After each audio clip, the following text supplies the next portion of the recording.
as you know, a few days, 2 days before the decision of the Electoral College, which now seems to be pretty much settled after the decision of the Supreme Court not to accept the complaint from the state of Texas. So it is time to reflect.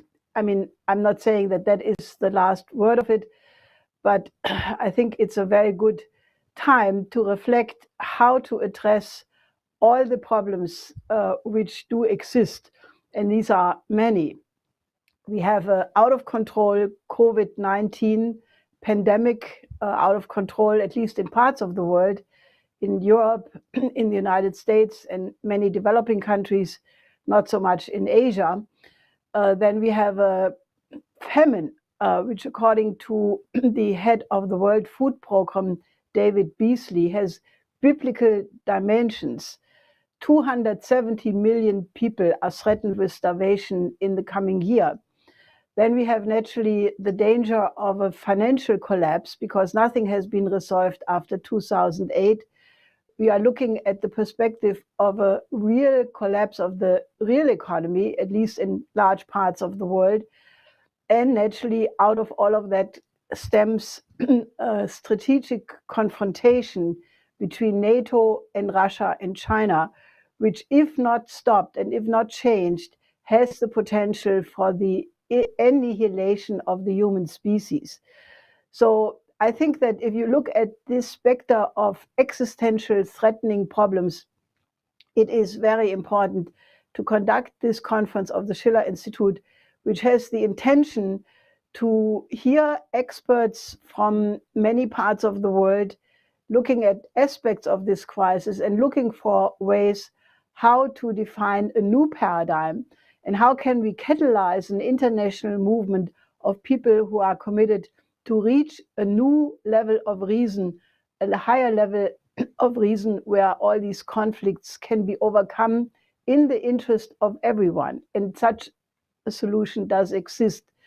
So I don't want to elaborate this many further, just to really encourage you to stay with the program. The first panel will deal with the strategic implication of the outcome of the US election. The second panel will discuss the strategic crisis. It will also discuss the danger of a financial disintegration, why the plans of the central banks for the Great Reset cannot find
We apologize for the technical problem, but we want to thank Helga for her introduction. Lyndon LaRouche, from 1966 to 2019, was a dominant intellectual force in world thought, and the Schiller Institute is engaged in a project to republish his collected works, which are very extensive. The following presentation, which was originally produced in June 2019, shortly after his passing, will give you an idea of the reason for that project and the relationship of that project to the international strategic situation that we face today. Hello to all of you. Many of you have participated in the outstanding memorial for my husband, Lyndon LaRouche, or you have viewed the video in the meantime. And then you got a taste of what a beautiful mind my husband really had and how important the ideas are for the world today. As a matter of fact, I would put him on the same level of thinkers, those thinkers who maybe only have one per century and who change through their intellectual contribution the entire body of knowledge of their time and lay the foundation for future generations to come. So I put him on the same level like Plato, Nicolaus of Cues, Kepler, Leibniz, Einstein, because he contributed to all of the works of these great thinkers something unique, the LaRouche method of thinking. So what is action? What is relevant action? What kind of actions can we take which the universe acknowledges to be a command? Well, typical of those kinds of acts that we make, which we can prove the universe will obey. Otherwise, the universe won't obey them. Are actions which conform to the discovery of a universal physical principle. If you can discover a validated universal physical principle, and you can give that as an order to the universe will obey. Man is the only creature that can do that. They can formulate an order called a universal physical principle, validate that discovery, and issue that discovery as an order, a command to the universe, and the universe is compelled to obey. That is the means, the accumulation of these principles, which we are part of our technological culture, is the means by which mankind has been able to increase the life expectancy, to improve the demographic characteristics of populations, and in general to increase man's power, measurable power, in and over the universe per capita and per square kilometer. That's the great scientific experiment. We are able to do this not only through physical experiments, through physical discovery. We're able to do this by discovering higher levels of methods of social cooperation through which we're able to cooperate in fostering these kinds of discoveries and applying them. Okay?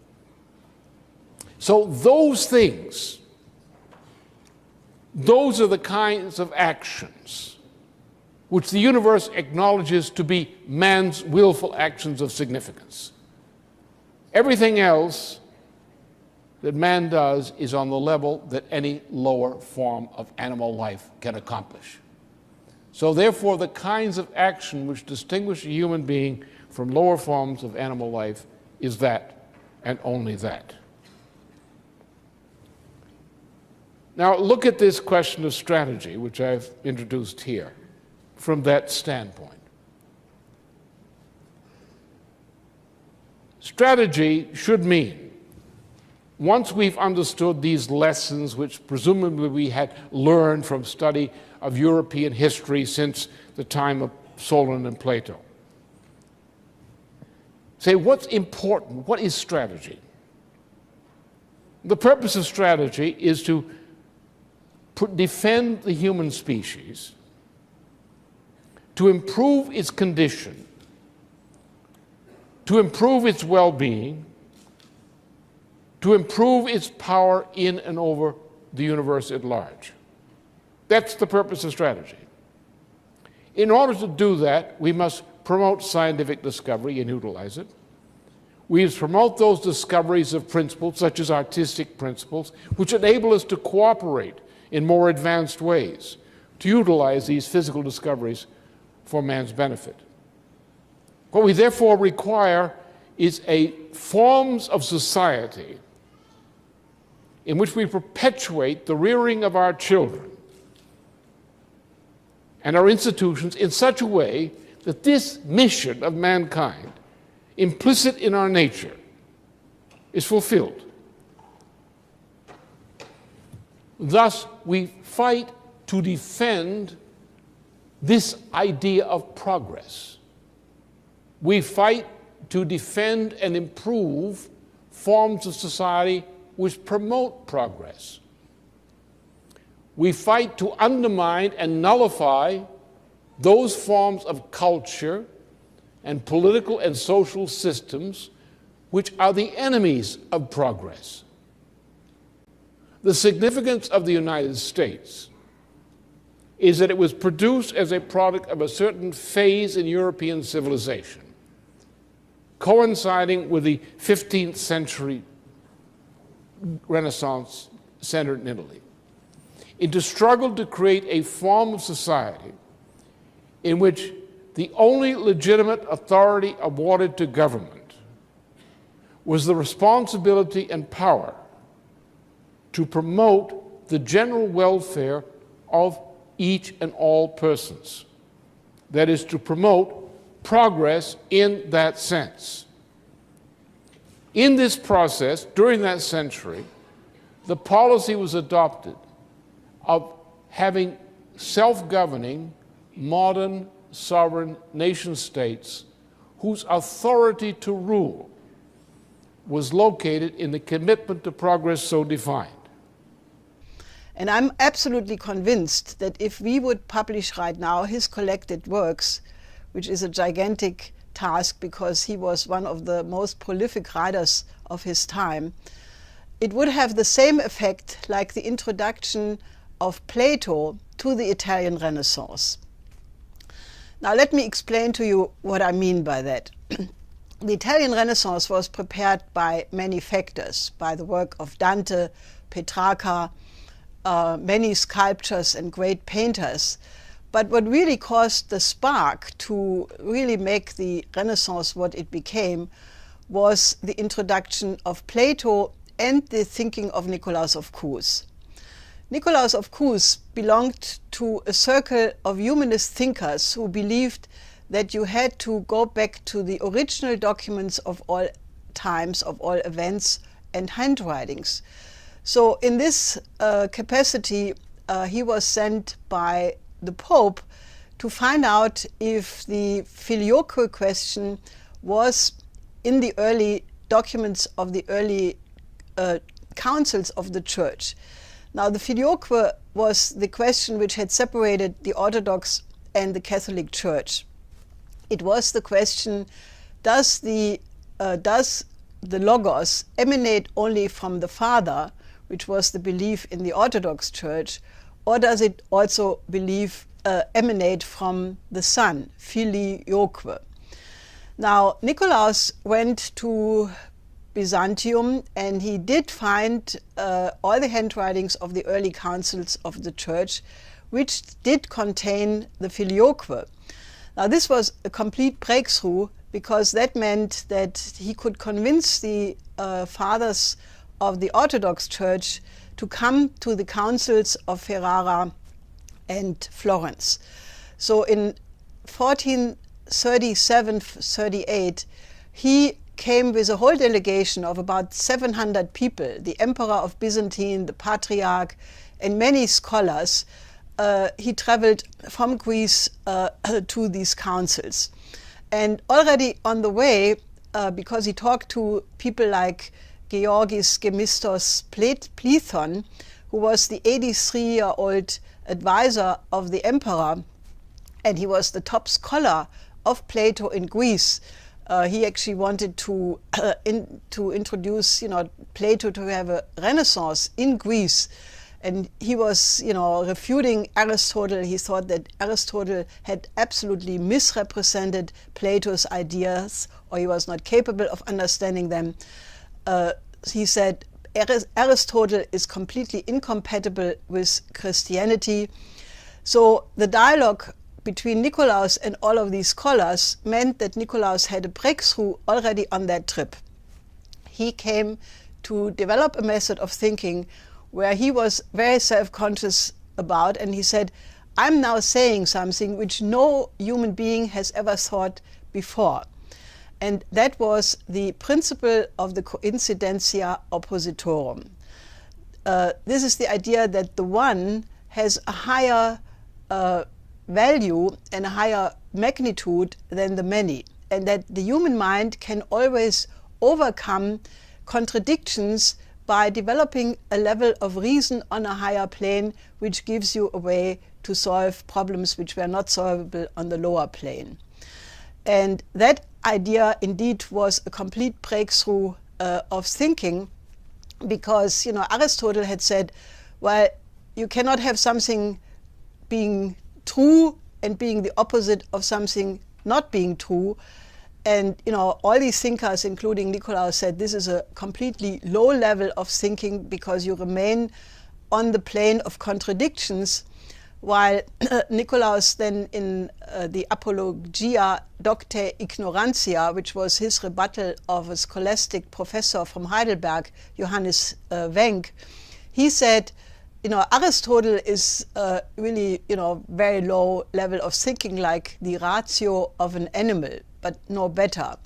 While the method Plato developed, and which I now developed further, is like the thinking, the creative thinking being self-conscious about itself. It's like standing on a high tower, and from that vision point you can see the searcher, that which is being searched, and the process of searching. And that gives you a completely different approach. Now, this delegation arrived in Ferrara, and there were many lectures hosted by Cesarini, whom Cusanus had devoted his Docta Ignorantia to. And all these scholars then listened to Plethon and Bessarion, who was the Archbishop of Nicaea, and they were introduced for the first time to the entire works of Plato, which in the rest of Europe, other than Greece, had been completely lost after the fall of ancient Greece after the Peloponnesian War. There were a few copies in some monasteries, but nobody could read Greece, and when Petrarca tried to learn Greece, he couldn't find anybody who would teach him. So he never was able to access this. But, you know, he knew that this guy Plato had to be extremely important because Augustinus, in his writings, referred to it. So these lectures sparked an incredible intellectual ferment. And fortunately, among the listeners was somebody from a very wealthy family, namely Cosimo de' Medici, and he financed a crash program of the translation of the works of Plato.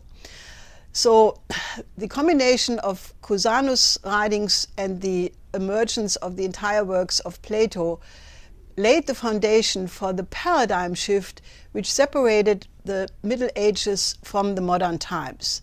The Middle Ages being characterized by scholasticism, Aristotelianism, belief in witchcraft, superstition, and then the new ideas, the new paradigm, a new image of man emerged, and a completely new conception that there was the possibility of infinite perfectibility of each human being, that science and technology could study the laws of the universe, and that this would be the basis for the improvement of the living standard, an increased population.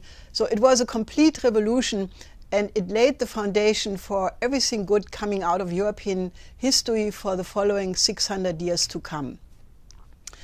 Now, I'm absolutely convinced that the publication of the collected works of Lyndon LaRouche would have a similar, maybe even more powerful effect today. Because what do you have today? You have in the West a complete cultural crisis. You have a collapse of moral values. You have the sciences dominated by utilitarianism and the idea of profit. Many scientists are just bread scholars. They work for their salary, but they are not trying to find truth. You know, I mean, this is a known phenomena among all the faculties around the world. You know, if you get enough money, you publish whatever you are told to publish. Now, the cultural collapse of the West is obvious to everybody. The drug epidemics, the terrible youth culture, the ugliness in the so-called arts, and many more such phenomena.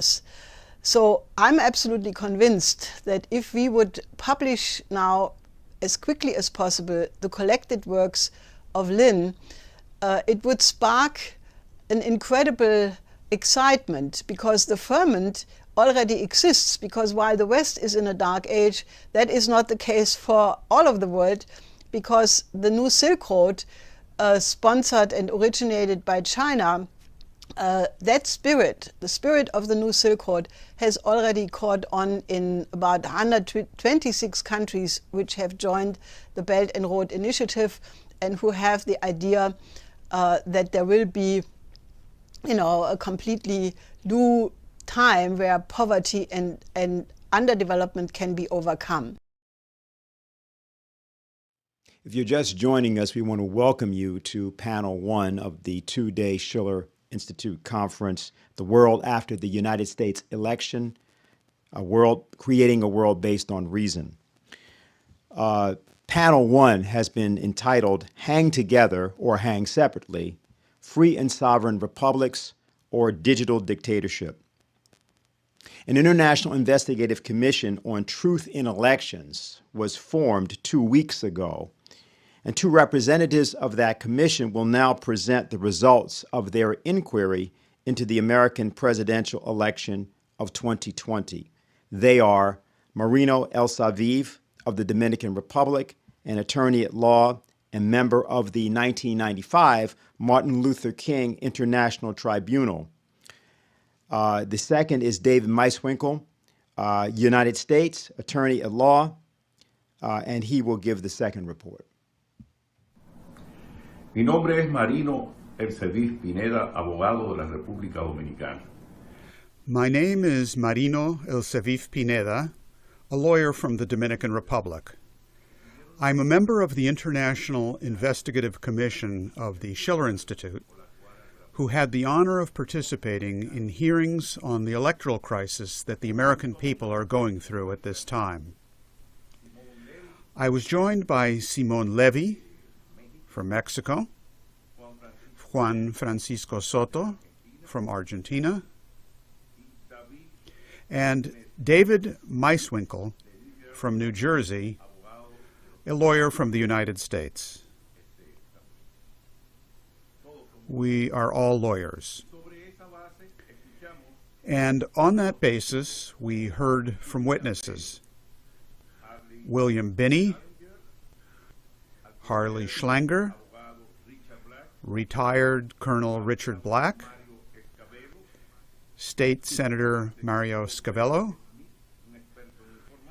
Benny Smith, a computer expert, and Leah Hoops, who also testified before the commission, which met on Saturday, November 28th, 2020, in a virtual meeting to hear about the crisis that American democracy is going through.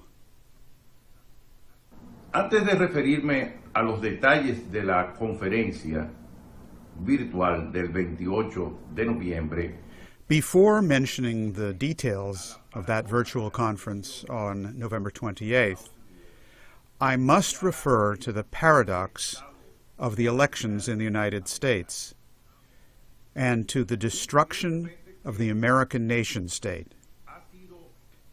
There has clearly been a practice in U.S. elections going back at least 20 years to use fraud to a greater or lesser degree, including in the internal and primary campaigns of the political parties, as was the case le ocurrió a Lyndon LaRouche dentro del Partido Demócrata, with what always happened to Lyndon LaRouche in the Democratic Party, which he denounced clearly and precisely, saying that the Democratic Party was acting like a private club and was habitually carrying out this mischief, these frauds.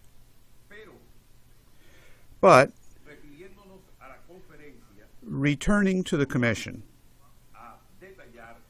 let me state the following about a number of the statements that we heard in the virtual conference of November 28th, 2020. Let me say that we heard testimony about the alteration of the Smartmatic and Dominion voting machines and software. In other words, these voting systems were altered for the specific purpose of undermining the candidacy of President Donald Trump. Estas irregularidades que han sido testimoniadas en la comisión. These irregularities that were reported to the Commission fundamentally involve a really dangerous situation regarding the violation of electoral voting in the United States, such that the states must confirm where, in each of the polling stations or vote centers, these criminal events occurred which violate the will of the people and at the same time distort the vote to the benefit of one party in a manner contrary to the free will of the American voter. What we're dealing with, therefore, is an electoral crisis that is intimately linked to the health crisis and the economic crisis, which is perhaps the greatest economic crisis since the 1929 crash, the Great Depression, and its aftermath, the Second World War. ¿Existe realmente una duda razonable en estas elecciones? There really is a reasonable doubt about these elections, and it is up to the Federal Electoral Commission and other U.S. authorities to intervene to determine in each of the states where there are reports of voting irregularities, to determine if American citizens' votes have been conjured up, co-opted, diverted, or violated according to the complaints that we have heard in this commission of the Schiller Institute, which I am honored to have participated in. Finalmente, quería referirme a un artículo de Lyndon LaRouche escrito hace 20 años sobre el destino manifiesto. Finally, I want to refer to an article by Lyndon LaRouche, written 20 years ago, on Manifest Destiny. The United States of America were the creators of the sovereign nation state dedicated to the common good of its citizens. And back then, they waged a war to break their ties to the British Empire, and above all, they cast off being subjects of the British Crown as a result of those circumstances and the ideas of Washington, Lincoln, Jefferson, John Quincy Adams, in short, of all those great Americans who believed in the American dream, in the sovereign nation state, and in agape.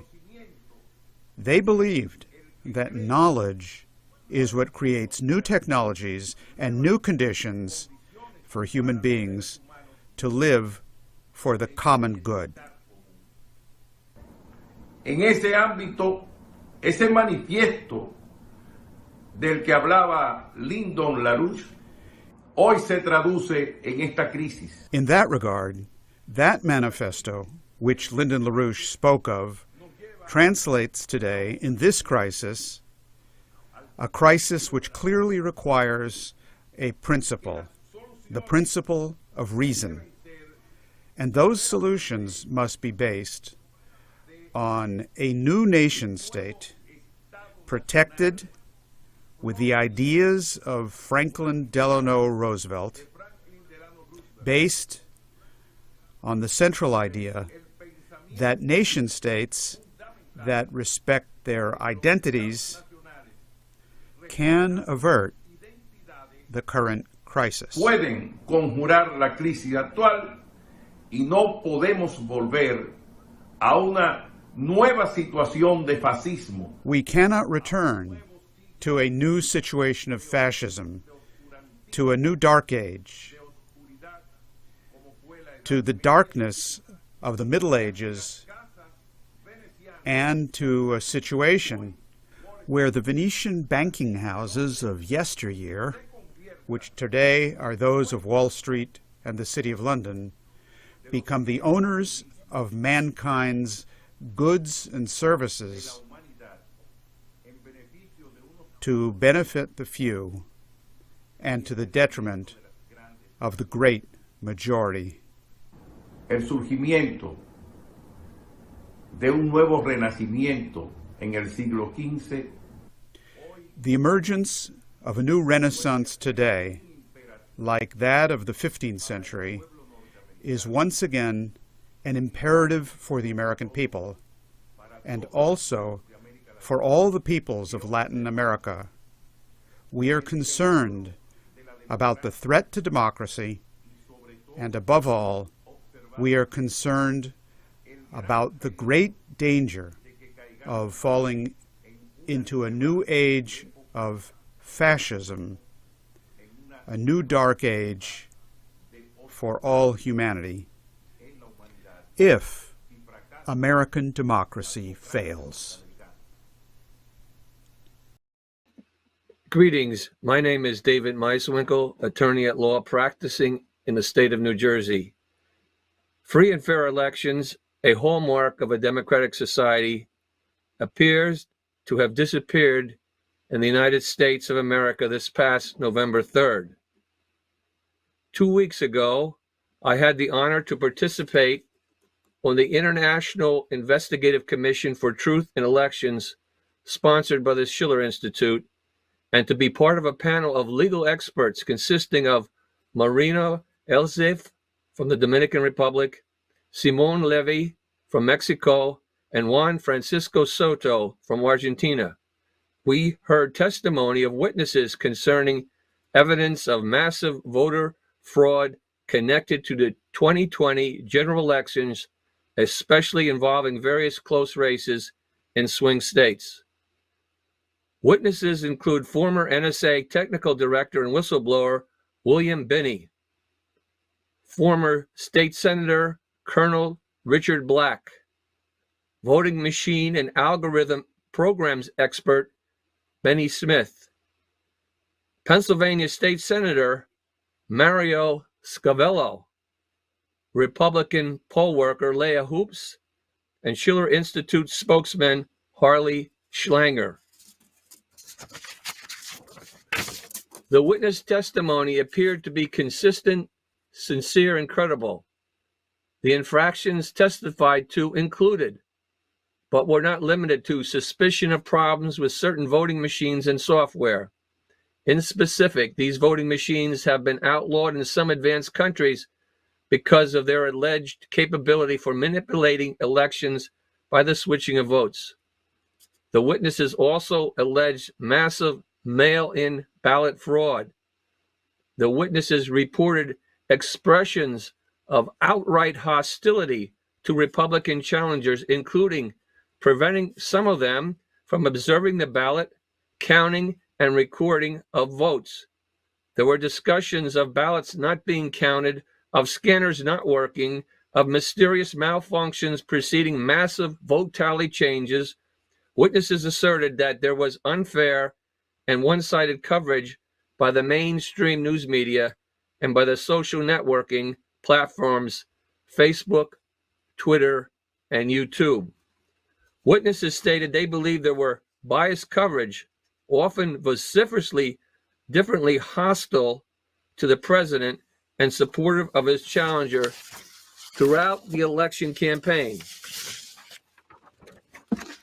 and that this atmosphere of hostility prejudiced the reporting of improprieties in the election process, even including challenging the integrity of citizens who had filed affidavits as documents with legally binding consequences to indicate the validity of their charges. This election controversy occurs in the midst of a national lockdown process caused by the COVID-19 virus. There are disagreements about how to respond and even what the nature of the medical threat is, which have been alleged by some to have been taken advantage of to argue for alternative voting procedures and changes in election practices that may in fact have not been necessary at all. The effect of the virus on especially middle America, small businesses, working people, and the poor set the stage for an unprecedented mail-in ballot process which appeared to the witnesses to be part of a design to steal an election. This forced an unprecedented and unsupervised mail-in tsunami of ballots. Okay, I don't think you wanted this word in here. About it because we can splice. Eliminated one by one until the judge overturned the election and declared my client the primary victor.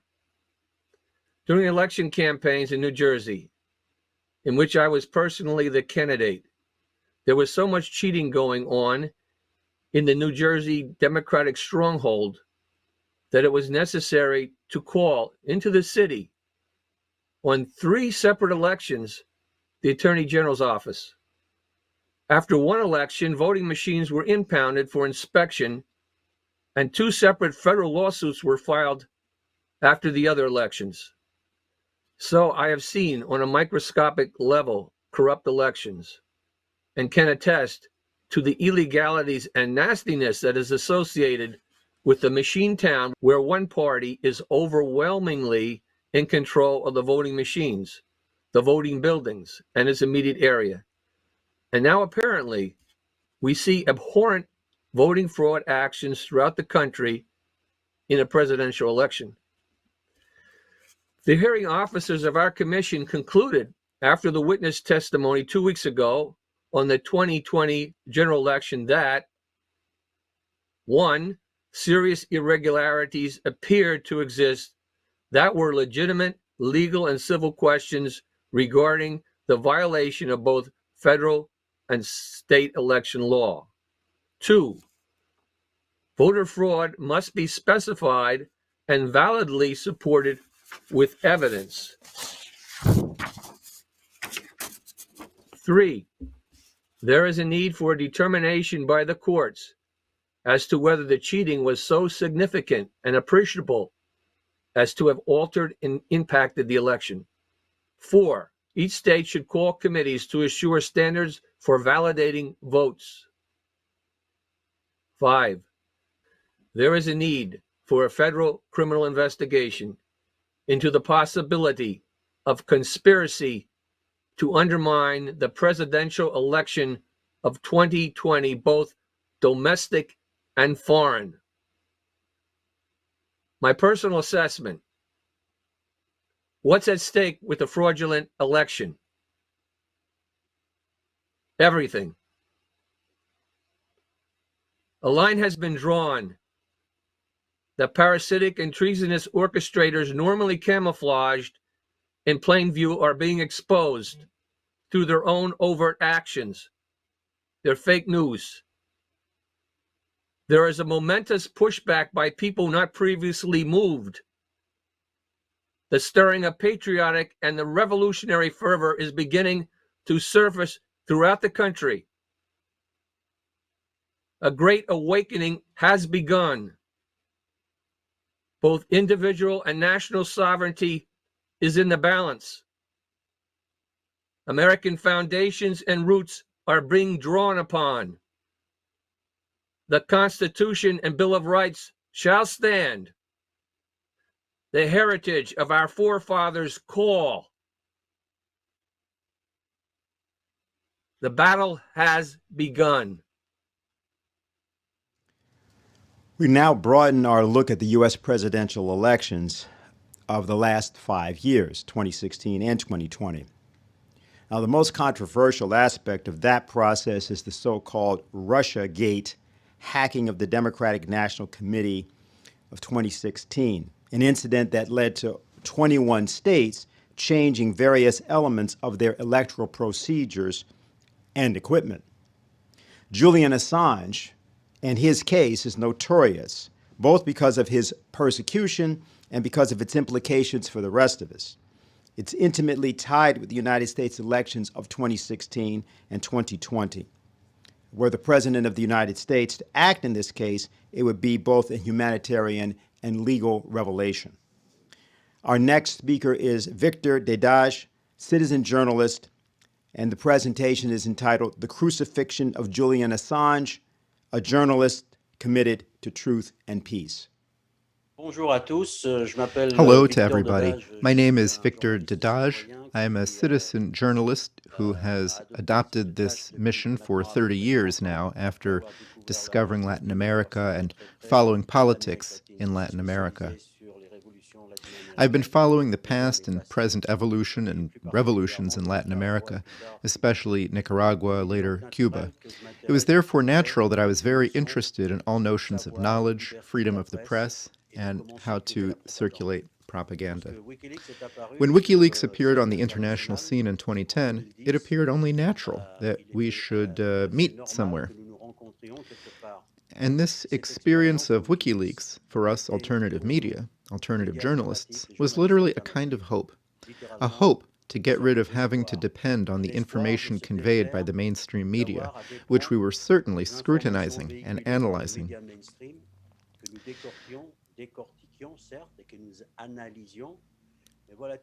Now, a new media offered us raw and unfiltered information. The WikiLeaks model was crucial for us. The model was the following. It offered to whistleblowers the ability to anonymously post authentic documents issued by insiders within the entities of corrupt systems, without the risk of retaliation or punishment. In addition, WikiLeaks and its team of journalists and technicians guaranteed the authenticity of these documents. And the third thing WikiLeaks was morally committed to was that someone somewhere had taken risks to expose crimes or embezzlement. This model was therefore something quite extraordinary, quite innovative. Similar websites existed, but they lacked the dimension and the validity of the data, the certification of the authenticity of the documents. You are aware of the 2010 publication of the famous video Collateral Murder, which I considered a sort of trailer WikiLeaks prepared to introduce a whole series of other documents, terrible documents, about the reality of the wars that were hidden from us. We were there with the WikiLeaks phenomenon at the heart of a major problem that appeared in the post-9/11 world. This world, the turning point after the attacks, is distinguished by several factors. The first is the state of astonishment in which the world found itself under the threat of an American empire that was unleashed with words like, "You're either with us or against us." A second element, post-9/11, is the explosion of the security and intelligence services in terms of volume and margins for maneuvering. The tentacles of these entities were spreading. They were becoming more and more invasive and less controlled. Governments, under the pretext of fighting terrorism, a phenomenon, arrogated to themselves the right to practice more and more in the dark and less in transparency. And as for the media, and this is the essential point, they abandoned any claim of objectivity, and we saw the emergence of what has been called embedded journalism. The big international media did not even pretend to do their job. So it was logical that a media like Wikileaks, which we could call Media 2.0, emerged soon after these phenomena. It was essential for democracy that our right to know as citizens be restored. And this right to know, which was sacred to Wikileaks, was probably the greatest service it could render to humanity at that moment in the midst of those events. If you think about it, you became aware of it, and I think the public didn't realize it immediately, but some people got the point very quickly. The model that Wikileaks proposed, the model of being able to propose to insiders within organizations an ability to denounce abuses anonymously, and thus with a certain guarantee of impunity, is important. Well, this model, this modus operandi, was an existential threat to all corrupt structures. And I insist on corrupt structures because, starting from the idea that WikiLeaks spied and revealed things, it is easy to understand that WikiLeaks did not denounce and has never denounced good deeds. It is not the good deeds that the whistleblowers transmit in the hope of making them public. It is indeed a question of embezzlement, and in this case, speaking of publications of 2010, truly war crimes. And here the media have done their job of stifling WikiLeaks, because when WikiLeaks releases a video, okay, it gets media attention, but in reality, very little is reported about the content. The repression that came down upon Julian Assange and WikiLeaks was equal to the real or perceived existential threat they posed. It was clear that the U.S. administration, in short, was determined, 1, not to let this model work normally, and 2, above all, not to allow it to repeat itself. To go after Assange, therefore, required not simply neutralizing the organization, but it required an intimidation to make clear that it was dangerous to fight for its right to inform. You know that Assange was accused of being a sexual abuser, a rapist, this kind of stuff. In the meantime, we have proof that it was a frame-up. It was the journalist Stefania Marizzi of La Repubblica, an Italian investigative journalist, who got us the emails exchanged between the two prosecutors that show collusion. We know that the arrest warrant issued by the Swedish prosecutor was irregular. We know that the British were forced to change the law after arresting Julian Assange because of the irregularity of their arrest warrant, but in the end accepted. We know that the trap had closed around Julian Assange's ankle like a wolf caught in a trap, and he knew that he was expected in Sweden to be sent to the United States for the serious crime of having allowed us to know the truth. So he took refuge in the embassy, where the British took extraordinary measures, never before seen for a person who was formally accused of nothing, since the prosecutor, Mariani, had only launched a preliminary investigation and nothing else. 7 years in an embassy of 70 square meters without being able to see the light of day, WikiLeaks was able to continue to act, and did even more by saying, this is what I believe, saving the life of Edward Snowden by organizing his escape, if I may say so, from Hong Kong. Few people know this, but Edward Snowden owes his present freedom to Julian Assange. Unfortunately, all the attempts to regularize his situation, all the attempts to set up humanitarian channels to cure him of his lung disease, his shoulder problem, his broken tooth, everything failed, largely due to the bad will of Great Britain, which treated Assange worse than the way it had treated the dictator Pinochet, who in his time had benefited from a 4-star hotel and humanitarian measures. The determination to capture Assange was stated loud and clear, with an embassy surrounded night and day by British police officers at the cost to the American taxpayer of tens of millions of pounds sterling. Later, as you know, the Ecuadorian government was to change, and the betrayal by the new president, Lenin Moreno, was blatant. He reneges on all the commitments made. He violates the Constitution. And almost at the same time, it becomes clear that Julian Assange had been the subject of a full-fledged spy operation by the very company that was in charge of security at the embassy, UC Global, which is now on trial in Madrid. The fact that Lenin Moreno went on to betray almost all of his promises, including to his voters, violated the Ecuadorian constitution itself, made life impossible for Julian Assange, and attempted all means available to push him out of the embassy, for example, by turning off the heating in his room, by installing new staff who became very aggressive with him, by setting up impractical visiting conditions, by cutting off his internet communications, by accusing him of organizing a world spy center from the embassy, etc. In short, even by accusing him of covering the walls of the embassy with his excrement. This is what the president of Ecuador said at a press conference. Of course, it was not known at the time that everything was recorded and filmed, and that all the madness surrounding Julian Assange could be demonstrated as a fraud, precisely because of their own espionage. This simple fact of having been spied on, including his lawyers and the journalists who visited him, even his doctors, should, because of the violation of the client-lawyer privilege, should have made any trial impossible in England. But, as we see throughout this case, legality has nothing to do with this story.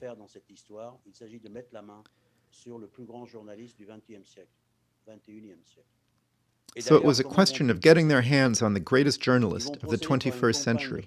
And how would they do it? They were to proceed with a propaganda campaign to infiltrate people's minds very slowly over a period of 10 years, where urban legends would appear about what Wikileaks is doing, the crimes allegedly committed by Wikileaks, and also about the person of Julian Assange, presented as a mythomaniac, as a misogynist, as sometimes as an anti-Semite. In short, all the weapons known to destroy someone's personality. This campaign was not a surprise. In fact, it had been prepared by one of those private intelligence companies that gravitate around the CIA, the NSA, and the rest of that crowd. We're talking about the Stratfor Company, which is one of the main companies in charge of the fight against WikiLeaks. And we know this because a leak from the company was passed on to WikiLeaks. When Julian Assange was finally removed from the embassy in violation of international law, and even the Ecuadorian constitution, it only took a quarter of an hour for the British judge first to insult him and then to sentence him to 50 weeks in prison for violating what? His conditions of probation, which is a sentence that has never been more severe for someone who has committed such a crime, especially since he committed it to seek refuge and asylum in an embassy. But he will not just be sentenced to 50 weeks, but to 50 weeks in a high-security prison.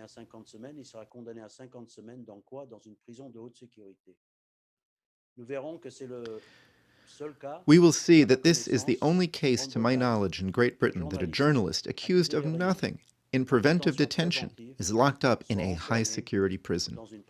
The second shock that will really surprise you, but which is not really a surprise, is that at the moment, as if by chance, Sweden and the Swedish prosecutor Marianne Ny decides that finally it's a good time to abandon the case, as she had decided in 2007 to reopen it.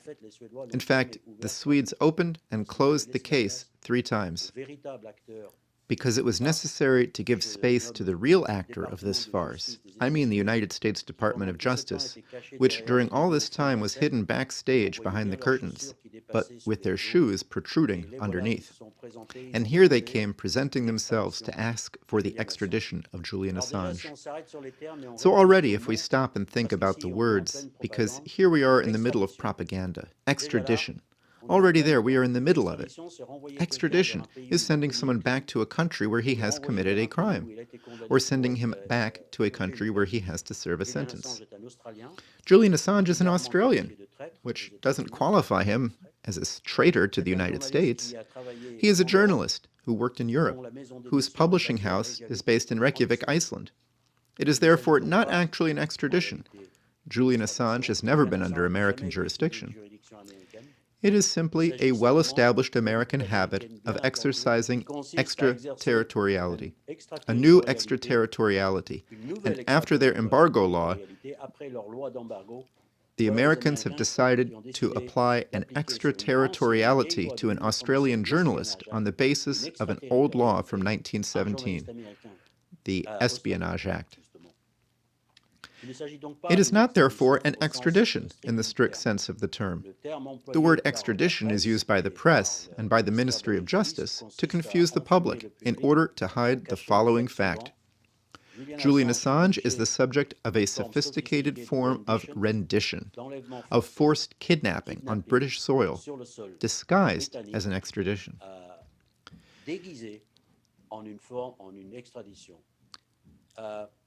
As far as Europe is concerned, especially London, it is about the equivalent of pulling a hood over his head and throwing him in the trunk of a car and taking him off to a wasteland. Not a single person found an anomaly and raised their finger to wonder what exactly was going on. So the urban legends and propaganda campaigns tried to turn Julian Assange and Wikileaks into some kind of terrorist organization. That's how he was labeled. An agent of Russian forces, of course. And a whole panoply of epithets that served to slowly erase the passing years, to erase from the public's consciousness the memory of Wikileaks and Julian Assange, who in 2010 had made the front page of Le Monde and Time magazine. He was the man of the year, the organization of the year. Today, there are a lot of people asking us who Julian Assange is. Yes, WikiLeaks reminds me of something. The greatest press adventure of the 21st century, the most promising experiment, has literally been erased from the collective consciousness. The trial that finally took place on September 7th will have seen the same strategy applied. The Americans will change several charges. The public knows the first ones that were launched in February, but in August, at the last minute, the Americans presented a whole new series of charges that had nothing to do with the first ones. And during the trial, they changed again their arguments and their guns, their weapons, by questioning witnesses who were prepared for charges that were 7 months old. So much so that they even tried to destabilize an important witness, Daniel Ellsberg, by sending him 300 pages at 3 o'clock in the morning, when he was supposed to testify at 6 o'clock in the morning. During this trial, we saw the Americans finally say out loud what everyone knew, that they gave themselves the right to come and get any journalist anywhere in the world under the Espionage Act of 1917. We saw a trial that almost took place behind closed doors, refusing by name the presence of about 50 NGOs, where 90 journalists had been accredited and not a single one came. In the room, there were only 4 people and a few rare witnesses who could tell us how the trial unfolded. We saw American lawyers who were extremely aggressive towards the witnesses, but who lost their footing in the face of witnesses of exceptional strength, losing ground to such an extent that we saw the American lawyer, Lewis, attacking his own witness after having forgotten that it was his witness, and he was so annoyed at not receiving the right answers. This operation to kidnap Julian Assange that is taking place before our eyes will probably succeed, despite all efforts, because of a parallel event to this trial, the silence of the media. Here in France, we have solidarity, several hundred people who are trying by all means to warn of the danger of what has just been done. The extraterritoriality of American laws and their affirmation means that no journalist is safe anywhere. The justification employed for prosecuting a journalist abroad is important. It's interesting. Their justification is that since he published on the internet, it is as though he published everywhere in the world, and therefore in the United States. Therefore, for all of us who would like to defend our right to know, who believe they could be safe anywhere, far away, well, no, they would not be safe. Apparently, the paradigm is changing. A new era is opening up, and from the most absolute silence, we have probably fallen into an information war as we have never seen it before. It is clear that the people targeted are not mainstream journalists, but real investigative journalists and the so-called alternative media. In the conclusion, I have only one thing to say to you. Imagine a world with WikiLeaks, a world without WikiLeaks, decide what you would prefer, and act accordingly. Thank you. If you're just joining us, we want to welcome you to panel one of our Schiller Institute conference, Creating a World Based on Reason. And we are in this panel, it's called Hang Together or Hang Separately, Free and Sovereign Republics or Digital Dictatorship. Our next speaker is Harley Schlanger, who's from the board of directors of the Schiller Institute and who was a presenter 2 weeks ago at the International Investigative Commission for Truth in Elections. He speaks to us today on the topic, what are the principles and facts concerning the recent U.S. election? Thank you, Dennis, and hello, everyone. I'd like to begin by asking you to think for a moment about the title of this conference, Creating a World Based on Reason. We're in the midst of a fast-moving, fluid, and dangerous situation, driven by what can only be described as a criminal conspiracy to place the world on the edge of a possible nuclear war, while imposing a top-down global banking dictatorship run by central banks, the so-called global reset, and demanding a drastic reduction of physical economic production in the name of a green policy, all enforced by U.S. military might. This is not exactly a world based on reason. We now see the Texas legal case, which some saw as a last effort to overturn the election theft, rejected by the Supreme Court. Now, this is not shocking, given the insistence that the charges of irregularities, statistical anomalies, all the evidence of hundreds of affidavits and so on was rejected by the establishment, repeatedly trashed in the media. And it's clear that there's a rallying around around a would-be Obama 3.0 administration, nominally run by a doddering figure, that is Joe Biden. So as we gather today and tomorrow in this conference, we must put forward this appeal for reason, for the marshaling of creativity.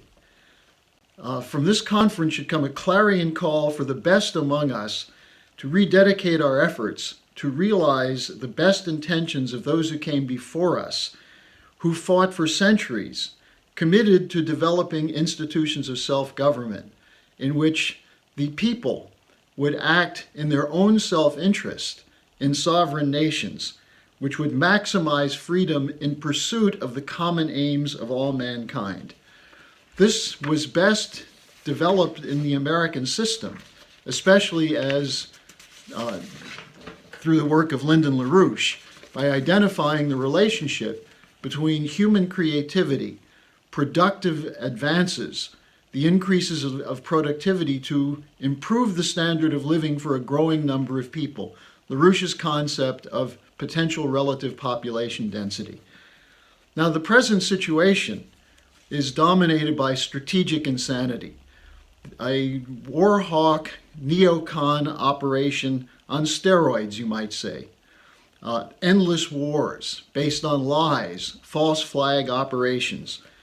There is now an intention to put forward the idea that we can fight and win a nuclear war, which is coming from the same war hawks and neocons committed to a post-Cold War world order based on U.S. military might enforcing a global banker's dictatorship. A major part of this is the operations to provoke Russia, to create regime change in Russia, to move against China, to encircle and contain China.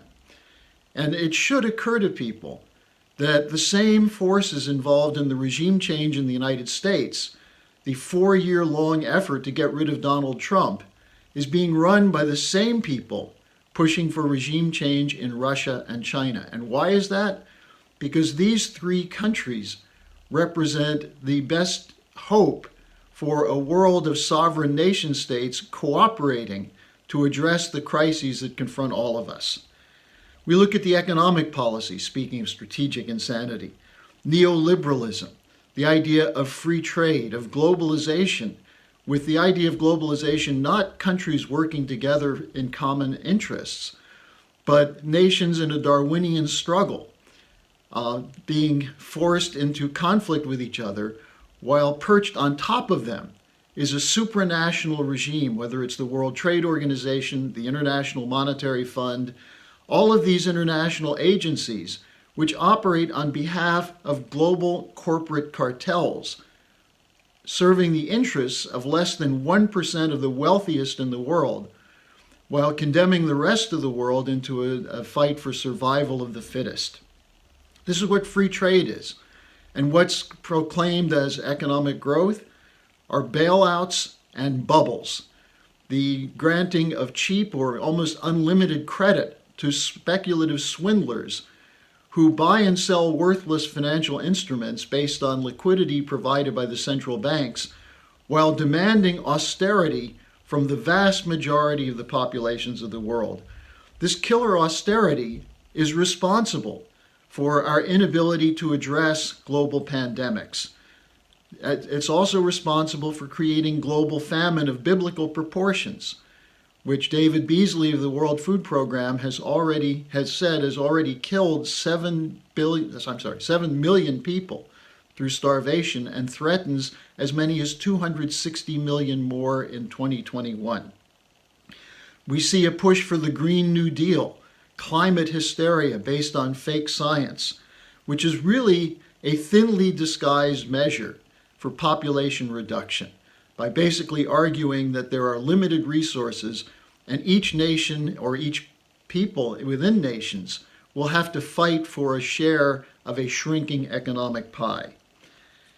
Now, we're seeing these policies being imposed at a moment of a global systemic collapse. It's scripted by a global military-industrial complex, enforced by U.S. military power, to some extent NATO. It uses information control, better known as censorship. Now, who's behind this? Well, we see the Davos billionaires, the Silicon Valley, big tech has now been brought into the military-industrial complex. But the so-called military-industrial complex, or deep state, is really a British imperial design run by the City of London and Wall Street, enforced by the Five Eyes intelligence operation, using censorship, denying sovereignty to nations to be able to determine their own direction. So think for a moment. This is going to fail. There's no way this will succeed unless the goal of success is nuclear annihilation. But more importantly, it's being rejected by governments all over the world, which represent a majority of the world's population. Increasingly rejected by the American people, rejected by people of Western Europe as we see the established parties collapsing in election after election. So the question then is posed to us, what is the opportunity for us? What can we do to create this world based on reason? Now go back for a moment to 2016. We saw a global insurgency against the establishment, starting with Brexit, then with the election of Donald Trump in the United States, and then with the collapse of political parties all over Western Europe, government after government, moving into positions of minority control, yet imposing policies rejected by most of the people living in those countries. The European Union is a perfect example of this. Now, what was the Trump victory in 2016 based on? Number one, end the endless wars. Break with the policy of the Project for a New American Century, the neocons in both political parties in the United States that put us into war after war based on fake intelligence, actually based on lies, that told us that we had to destroy nations such as Iraq, such as Libya, such as Syria, such as Ukraine, in defense of what? Democracy? There was no democracy or democratic intent behind this. It was an intention to punish nations that did not accept the imposition of this new global regime. So Trump said, we're going to end those endless wars, and that was very popular with the American people, especially because Hillary Clinton was one of the architects, as part of this global establishment, one of the architects of these wars. End the bailouts. While this was not a huge part of his campaign, President Trump, as a candidate, called for the reinstitution of Glass-Steagall banking separation, which would have stopped the bailouts, stopped the bail-ins. Then he called for infrastructure investment, which would have created jobs in high-end frontier technologies, which is absolutely essential. An outline in Trump's way, which reflected the LaRouche 4 basic laws of economic advances. He came out against the free trade agreements, immediately pulling the United States out of the Trans-Pacific Partnership, and against the fake science of the Green New Deal by removing the United States from the Paris Climate Accord. Most importantly, he engaged in personal diplomacy, where he advanced the idea of friendship and cooperation with Russia and China through early summit meetings with Putin and Xi Jinping, and coordinated with them an effort to end the threat of nuclear confrontation with North Korea. This was, of course, sabotaged by the war party, but nevertheless, that was his intent. Now, how did the war party react? How did the establishment react to Trump? Russiagate. 4 years of lies, smears, and slanders against Trump, against Russia and President Putin, and against the American people who voted for President Trump precisely to end these wars and to become friends and collaborators with Russia and China. After the Russiagate collapsed for not only lack of evidence, but evidence that it was a conspiracy to destroy the United States as a sovereign nation, they ran the Ukrainian impeachment, and then a continuing series of lies about Trump the racist, Trump the authoritarian, non-stop slander and smears. And anyone who defended him was attacked as being part of a conspiracy theory around Trump. Now let's jump to today. What do we have? We have an election in the United States which was riddled with irregularities and fraud. It's still not settled. Despite what the media says, there is evidence of fraud.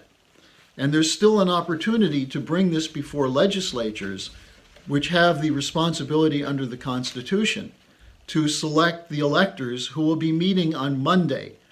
But it's not finalized until the Electoral College results are presented to the Congress at the beginning of January. Now, how does the media handle this? They claim Trump, in charging election fraud, is pushing a conspiracy theory, and that his supporters are part of a conspiracy theory. The great unwashed, uneducated, low education voters is the way these snots of the media present this. Now, think back for a second. What's the biggest conspiracy theory we've ever seen? Russiagate. The idea that Russia meddled in the 2016 election on behalf of Donald Trump, that Putin sent his army of bots onto the internet to convince Americans to vote for Trump, and that this, combined with the hacking, the alleged hacking of the Democratic National Committee computers, Hillary's computers, John Podesta's computers, that this was all done to illegally make Donald Trump the president. That's a conspiracy theory. And yet, that's an accepted conspiracy theory. But this was, in reality, a criminal conspiracy run by the City of London, by the intelligence services of London, MI6, GCHQ, in cooperation with the Obama intelligence team, John Brennan, James Clapper, who lied that there's no surveillance state, the FBI and the US media, all combined to tie up the president for 4 years so he could not proceed with his intention of meeting with Putin, meeting with Xi Jinping, and hammering out cooperative agreements that would represent the best interests of the sovereign nation states of the United States, Russia, and China. The media was a key part of this. the censorship to keep the wars going, the lies and attacks on such people as Edward Snowden and Julian Assange. In the case of Assange, someone whose crime was reporting the truth about the lying military and intelligence operations keeping us in these wars, and instead vilifying him as opposed to seeing him as a hero who was speaking the truth to power. So they controlled the narrative. Let me just give you a couple of examples. After the Trump summit with Putin in July 2018, where they talked about hammering out a new agreement on nuclear arms so that the arms race would end, instead of spending trillions on weapons, horrible weapons that could annihilate humanity, why not put that money instead into education, healthcare, infrastructure development? And after President Trump as he held a press conference to report this, all the media wanted to know is, did you confront Putin about meddling in the US election? And President Trump said, no, I trust Putin more than I trust my intelligence services. It turns out he was right. The intelligence services lied. The media lied. But that pretty much put an end to the potential for personal diplomacy between the two and opened the door for new sanctions, the eastward advance of NATO forces to the borders of Russia, and so on. A second example of this conspiracy. Look at the Ukraine situation. A coup was carried out in full support of the United States military and intelligence community in February 2014. Who was the coordinator for the United States for this? Joe Biden.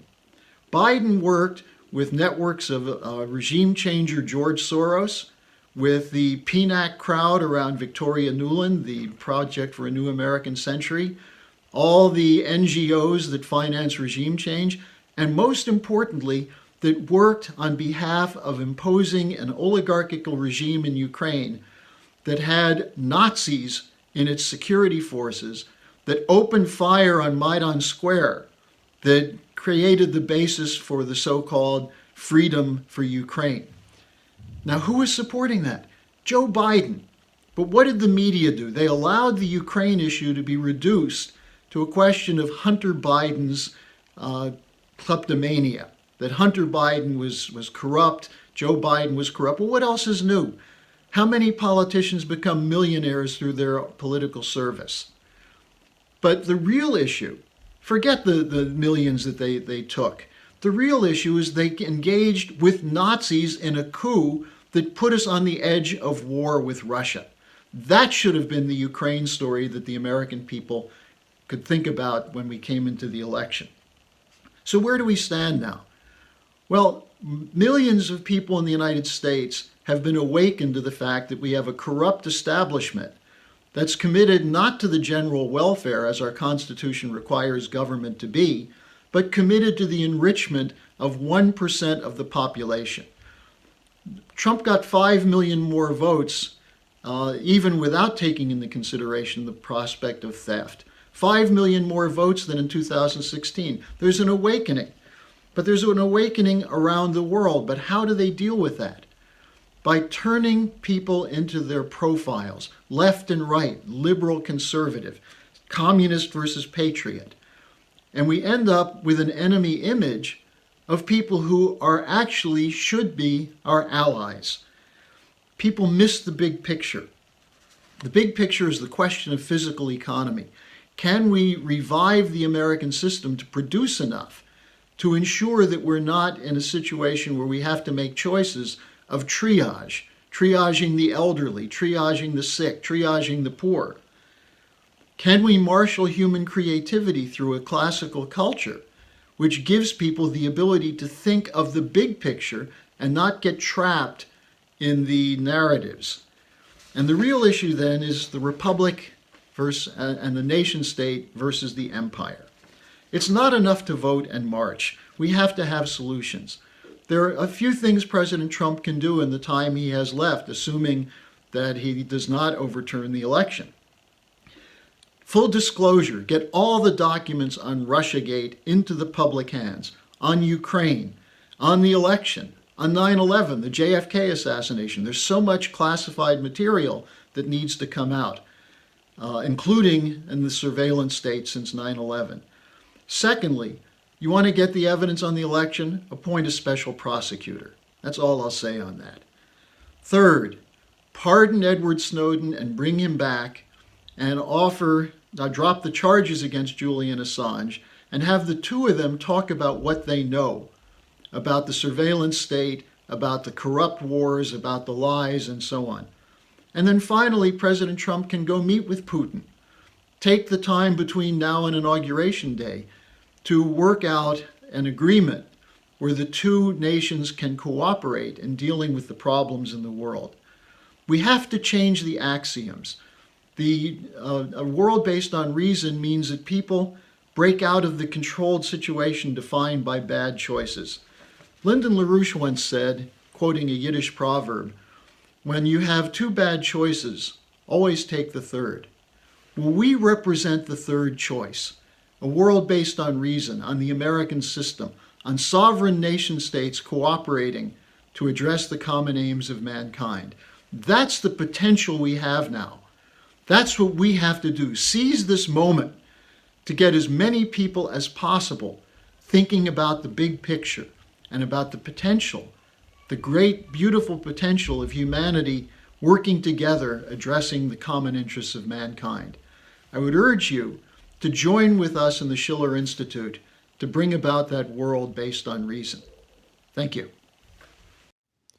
Our next presenter is David Christie, formerly of the Policy Committee of the LaRouche Political Action Committee, who will be speaking on the topic, The British Empire's Digital Dictatorship, Censorship, and Mass Social Control. Okay, what I'd like to present here is on the ongoing coup d'etat against our nation via the election theft of Donald Trump, and the censorship and social engineering, social media kind of operations that are all part of this ongoing coup d'etat. I think we should recognize is that this is a color revolution, or at least one form of it, and has been an ongoing color revolution against our country, but other nations as well, particularly those nations that LaRouche identified that would be critical to break the back of the British Empire, the City of London financial crowd, their branch office in Wall Street, and their tentacles into the banking and cartel structures globally, that those four nations of Russia, China, India, and the United States would be absolutely required to break the back of the British system and of course, now their planned Great Reset of central bankers' dictatorship via digital currency, the Green Genocide program, which is absolutely what it is. It's just genocide of killing people off through denial of critical energy needs and so forth, food production, all that will be covered in the course of this conference. But that these other nations have been targets of similar color revolution operations that may have their different characters to them. Certainly Hong Kong, we saw what happened there in terms of the street operations, the riots. This, of course, is directed at the leadership of Xi Jinping, the Navalny case against Russia. And then we see the slew of other nations that have worked with these nations around the development of a new system that would move beyond the British system. And this is this implementation of the Silk Road, the Belt and Road Initiative, but as was developed by Lyndon LaRouche and his wife Helga, Zepp LaRouche. That's a critical means by which we replace the dying, dead, and gone British system before they get their Great Reset in. And so the nations of the Middle East, Southwest Asia, the nations of Northern Africa, that would be an integral part of the transit routes into Europe and so on, those nations have been targeted all along with these color revolution operations. Libya, Syria, Egypt, you've seen all the different aspects. The other, of course, critical nation was Ukraine. That was perhaps one of the most blatant operations. And then, of course, we have the operation in Belarus right now. So these color revolutions, I think, is notable because, number one, those nations actually view this as an act of warfare. And I'll just briefly show a still from the 2014 Third Moscow Conference on International Security, where they essentially discussed that color revolutions they view as a form of warfare, not just simply a hodgepodge of media and social media and non-governmental organizations that just somehow magically achieve a regime change operation because of the corruption of whatever leadership they're attempting to overthrow. They actually view this as a concerted, coordinated operation that is akin to warfare in terms of regime change. So that's how those nations view it. I think we should just keep that in mind. I think it's also relevant, the fact that Putin referred to the operations against Trump from this standpoint. So back when, just in January of 2017, when Trump was actually being inaugurated, we had the street demonstrations. Putin's reference to this, I think, is useful. He says, in my opinion, there are several goals. Some are obvious. He talks about how this actually will undermine the street operations and so on, would undermine the legitimacy of the President of the United States. He says it would damage U.S. interests. But I think what he says here, it seems that they trained in Kiev for this in Kiev. And of course, Joe Biden was the point man. Probably didn't do a whole lot, or the others were carrying it out, but nonetheless. And now they are ready to organize a Maidan in Washington, not to let Trump assume office. The second goal is to tie the hands and legs of the newly elected president related to the implementation of his pre-election campaign's promises to the American people and the international community. So that was Putin's statement on this. I think that's relevant. This is what we're actually dealing with. And again, as I mentioned, these types of color revolution operations are directed against all nations. Now, a critical component of the color revolutions is the control of information, or really preventing the spread of ideas, which are more relevant to this kind of moment. But we've seen this with the censorship that's obviously gone off the rails with the Hunter Biden story. That was a lot of Americans' first eye-opening experience, but now they're just, any objections to the election theft are just being banned on the internet. And this is done through this Section 230, which I will read a relevant section of this. Section 230, as Trump is saying, should be repealed.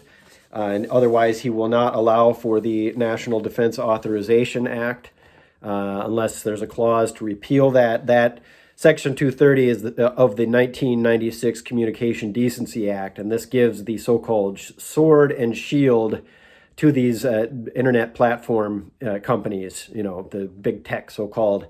The shield side is the liability from allowing third-party agencies to post and not having to be legally liable for all the content. The sword part, there's sort of an obvious aspect of copyright infringement, sex trafficking, child porn, these different elements that should be cleared off, and these effectively have to do that. But then what Section 230 and the so-called Good Samaritan Clause do is they go even beyond that to say that material deemed obscene, lewd, lascivious, filthy, excessively violent, harassing, or otherwise objectionable, whether or not such material is constitutionally protected. That is in Section 230. I mean, they're just basically saying First Amendment doesn't exist as long as it's all done in, quote, good faith. So this is one of the key aspects that has given these companies the ability to do what we're seeing in terms of this mass censorship. But this is all part of the architecture embedded in these things because they were designed from the very get-go for the large-scale social engineering that we are now seeing and certainly as part of these color revolution operations. And I just want to give a brief background on the field of social network analysis and the people that developed this, called the International Network of Social Network Analysis. I wrote a paper in 2007 published in EIR entitled INSNA, the International Network of Social Network Analysis, Handmaidens of British Colonialism, which was actually a term. This Handmaidens of Colonialism was from a professor, Henrika Kuklik, who identified that sociologists and anthropologists operating in colonial Africa were the handmaidens of their colonial masters, that they were sent there on behalf to profile and identify how the social networks worked in tribal structures or emerging countries or nationalist movements that were developing, and that this then was material by these sociologists and anthropologists was fed back to the British Foreign Office and the other relevant colonial agencies in other countries in order to suppress and subvert and make sure that the colonial policy could continue. The diamond mines and the gold mines and so forth could keep lining the pockets of the British imperial networks. So the reason that's relevant is the handmaidens of colonialism that was referred to. A particular agency was called the Rhodes Livingstone Institute out of Zambia, Rhodesia at the time, I believe. This was in the 30s, 40s. I don't know exactly when it went out of business. Maybe it's still around in some form or another. Actually, I know it's around the social network analysis grouping, but founder or members of the Rhodes Livingstone Institute like J.A. Barnes, J.C. Mitchell, they were initial founders of the social network analysis grouping that I mentioned. The other relevant point around the intellectual forefathers of this social network analysis crew, which developed the tools to exploit social networks, particularly applied to social media, although they had much more broader perspective on social networking in general than just social media. But the other relevant grouping that developed into social network analysis was the group called sociometry, headed up by Jacob Moreno. Moreno's sociograms, at least he's attributed with developing them, were part of these profiling operations. You identify the nodes, the people, the connections between them, what that social network looked like as a mathematical model. Today they have 3D models that are, very vast and capable of figuring out who's talking to who's the big idea generators, and so on. Sociometry, I think, is relevant to look at because they were kind of a nexus point of media, polling, public relations, opinion research, all these different elements. And other notable members of sociometry included, John Dewey, included some of the Tavistock crowd, the likes of Kurt Lewin, Margaret Mead, Paul Lazarsfeld, and then on the media side was Frank Stanton of CBS. There was Gallup of Gallup Polls, and Lazarsfeld, Frank Stanton, and Gallup were part of the Princeton Radio Research Project. Of the people remember the War of the Worlds that was broadcast out of this grouping. They had polling operations. There was ways that they even set up things where viewers could sit home with a dial and have their likes and dislikes during different shows, soap operas, and things like that. So this is kind of the first push at the kind of integration of media, polling, public relations, etc. So that is at least to give you a sense of some of the background of this social network analysis grouping, where they came from, what the direction they were going is. Now, of course, it should be fairly obvious to everybody that they're profiling people. The other aspect of this is just on the digital construct in general. Just to be aware of this, they viewed the human mind and social relations along the very notion of digital concepts, of zeros and ones, of electrical impulses on and off, which is how you create programs, that this was similar to a human existence. We were just passive beings that said yes or no, like or dislike, avoid pleasure, seek pleasure, avoid pain, a very animalistic view of human society. But this is how they actually game and create what's called the Reesian choice, named for John Rawlings Rees of Tavistock. That is, I think, just relevant to consider that when you sit there and do the like or dislike or send or not send, you're effectively agreeing to the terms of what the program was that was given to you.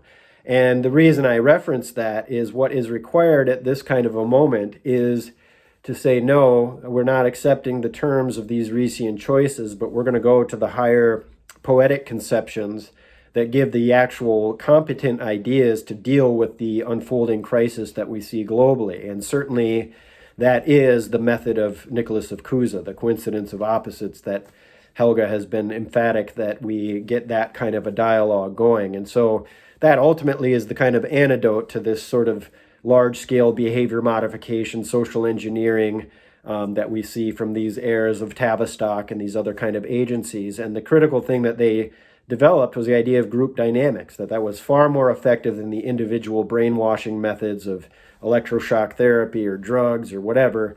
Group dynamics said, don't you just want to be accepted and part of the herd, you know?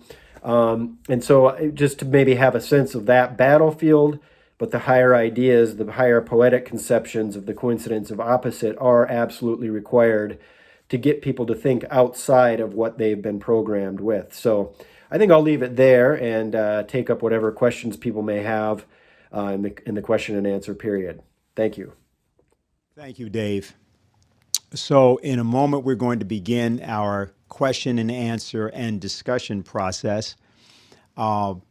Just before we bring the entire set of speakers up on screen, we're going to hear from someone who's calling in, William Binney, well known throughout the world for his work at the National Security Agency as a whistleblower coming out of that agency now almost 20 years ago.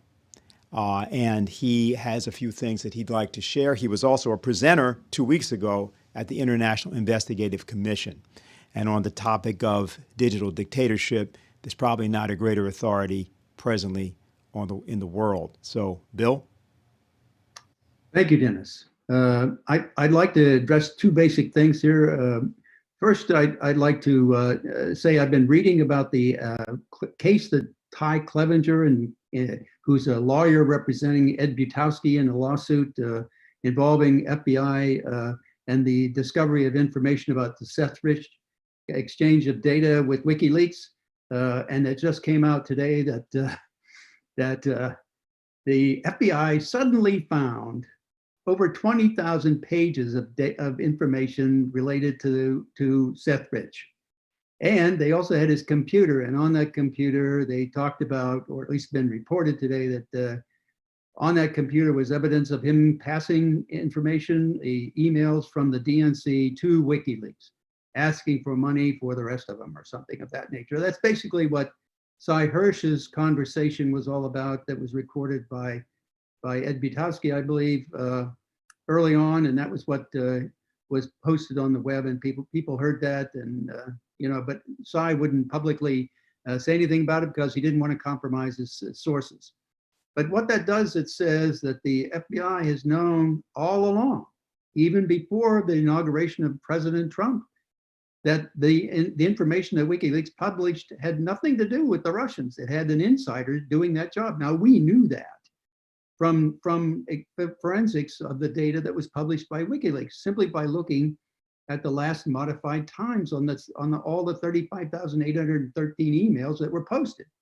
They were all had the same even ending numbers in terms of last modified time. That was clearly a forensic proof that the data was downloaded to a thumb drive or CD-ROM, some memory stick, and then physically transported before WikiLeaks could post it, which said to us it was an inside job. We couldn't say who it was that did it, but we could say it was an inside job, not a hack coming from Russia, extracting data across them. And that was the same, I think it was in January 2017, that Henry, I forget his full name, but he used to be the CEO of CrowdStrike, was testifying to the House Intelligence Committee.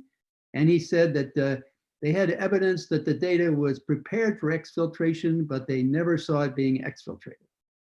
That's because it didn't go across the web. It went down to a thumb drive. And when it did, it probably modified the times on file in terms of the data stored in the DNC. And that's how he said it was prepared to be exfiltrated. So, but he never really said how. So all of that says to me, all of this thing, the lie from the beginning has been known and is provable now to be known by the FBI as well as everybody else. And the same was true with Guccifer 2. And all the information we had in Guccifer 2 at that time said it was a lie too.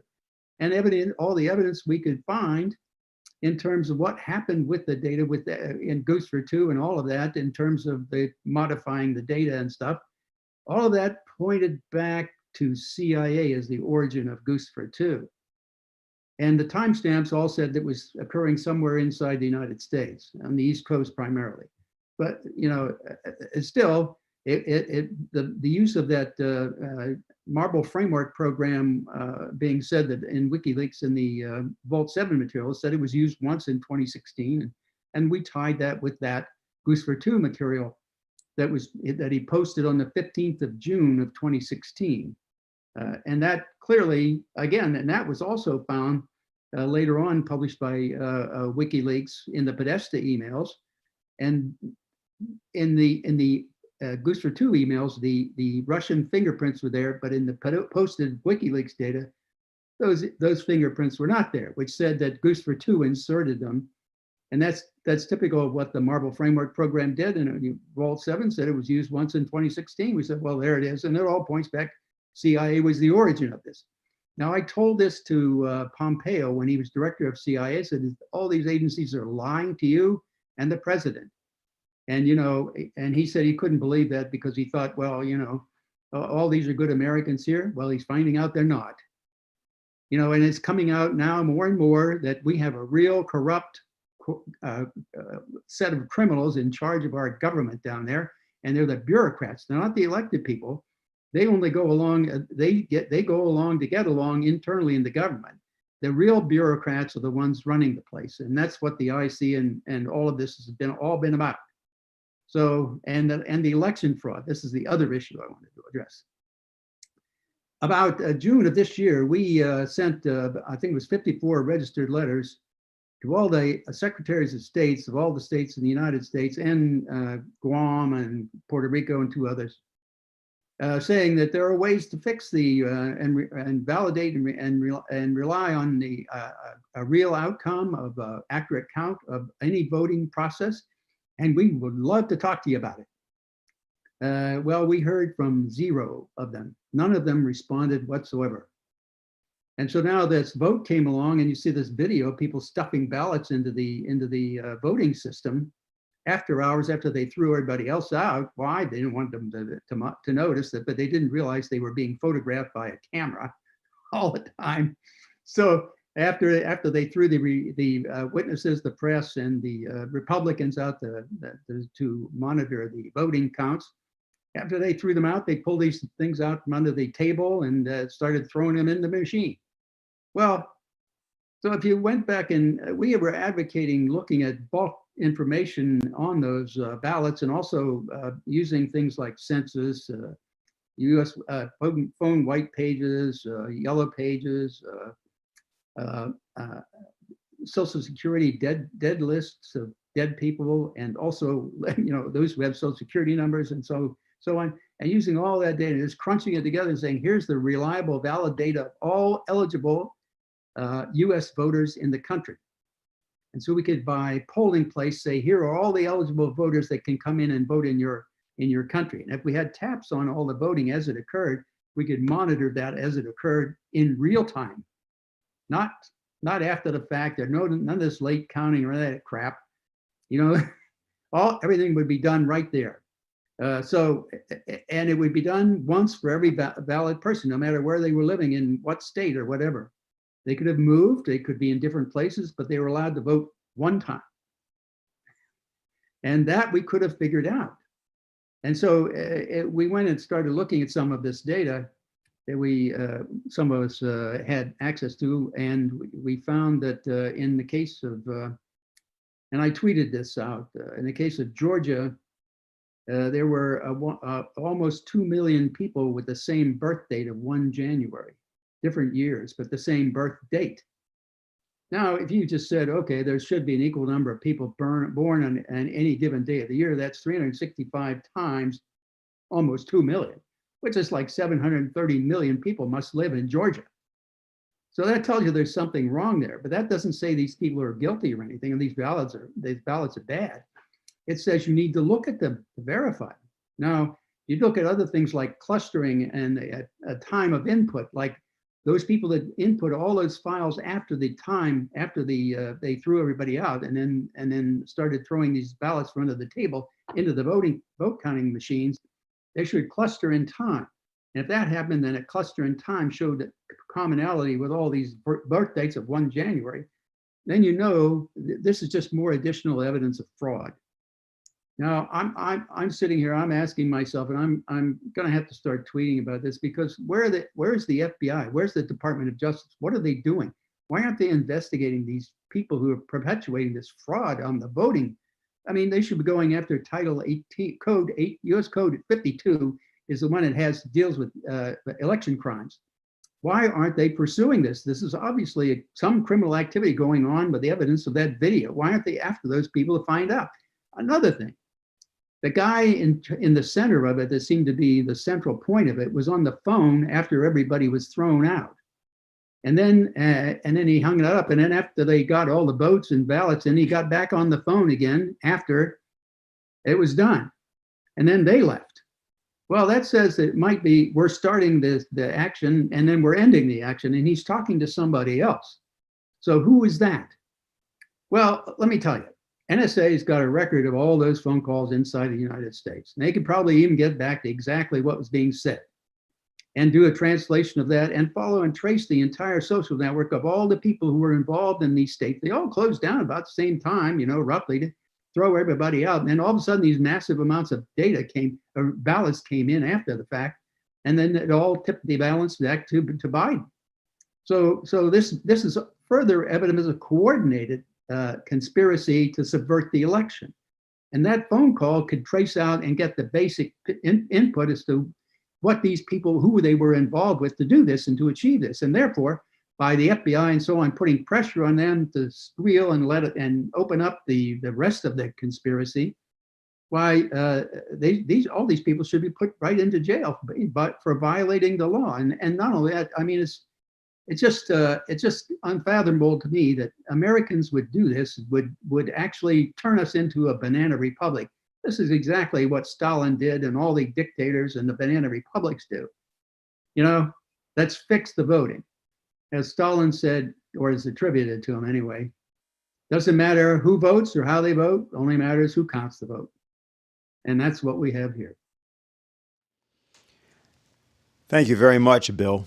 Bill Binney was at the National Security Agency for 36 years. He is the inventor of the universal surveillance system known as Thin Thread. His team, consisting of Kirk Wiebe, Ed Loomis, and also later Tom Drake, as well as Diane Rourke, tried their best to use that system or deploy that system.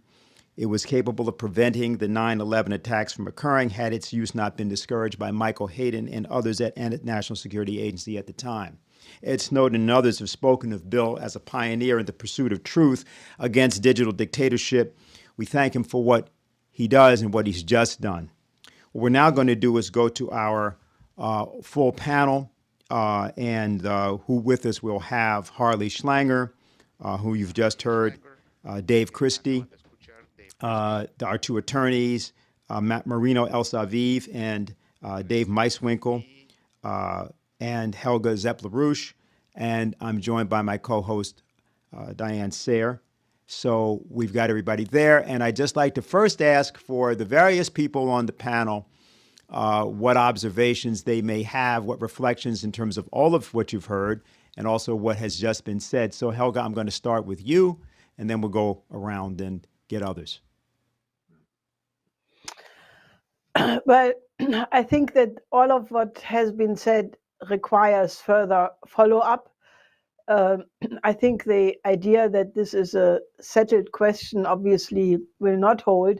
I think Harley's proposal for a special prosecutor and the other proposals he made are fully to be endorsed.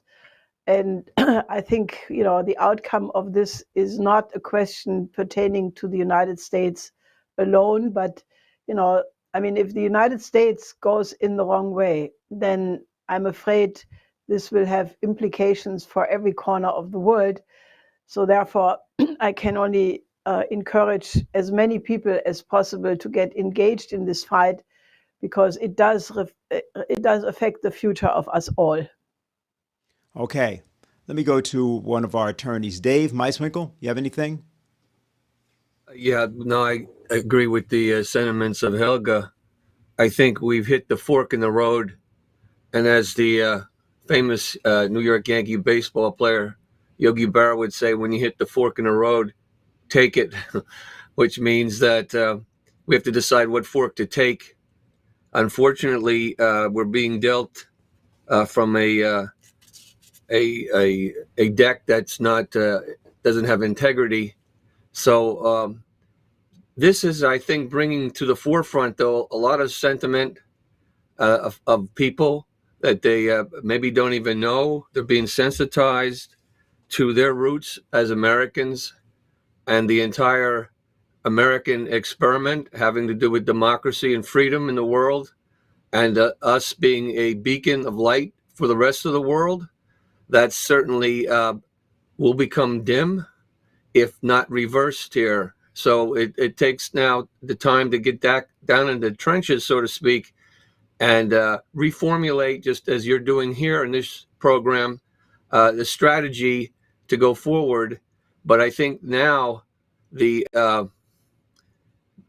people have come to the forefront, and they've been exposed, and that's bringing the people that haven't been paying attention, they're starting to pay attention. So I think there's a positive side, because it's awakening so many of the American people. Okay, Harley, how about you? I'd like to go back to what Bill said at the end of his presentation, Bill Binney, where he identified the basis of an investigation into fraud. President Trump had said, I think about a week and a half ago, that he was considering appointing a special prosecutor. And immediately the media went nuts and said, why would you do that? Well, the whole idea of a special prosecutor is to determine if there was a criminal violation that took place. And the argument of the media that there was no evidence of fraud is clearly wrong.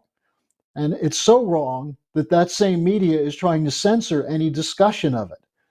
So what would the harm be if there was no fraud? Why wouldn't people who support Joe Biden want to have that brought to the forefront by having a special prosecutor? They're trying to hide something. And I think what Bill identified were a whole series of investigative leads that should be taken up by a special prosecutor. And if you do combine that with a full declassification and unredaction of the documents which show what was done by the special prosecutor that was appointed, the special counsel that was appointed to look into Donald Trump and Russiagate, that turned out to be a complete fraud. It showed that there was nothing but a fabrication. Well, let's do that now on the election. And I think what you're going to find is the people who supported the special counsel operation to destroy the Trump administration will raise holy hell to stop a special prosecutor from being able to look into the criminal fraud perpetrated against every voter in the recent election. Let me just ask if Mr. El-Saviv wishes to say something, and let me let everybody know that we are going to have a translation involved, so just recognize there'll be a bit of a delay.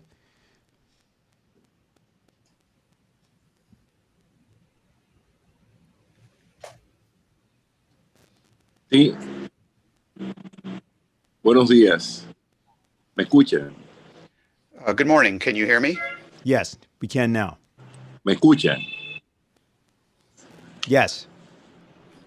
Buenos días. Repito, es una alegría saludar a todo el panel y a todas las personas que nos escuchan. En especial a doña Helga, a quien tanto admiramos en ella y en la persona de nuestro gran líder. It's a great pleasure. It's a great pleasure to be here with you and to greet all of you, and especially I would like to debe primar el principio de la razón. Parecería como si sea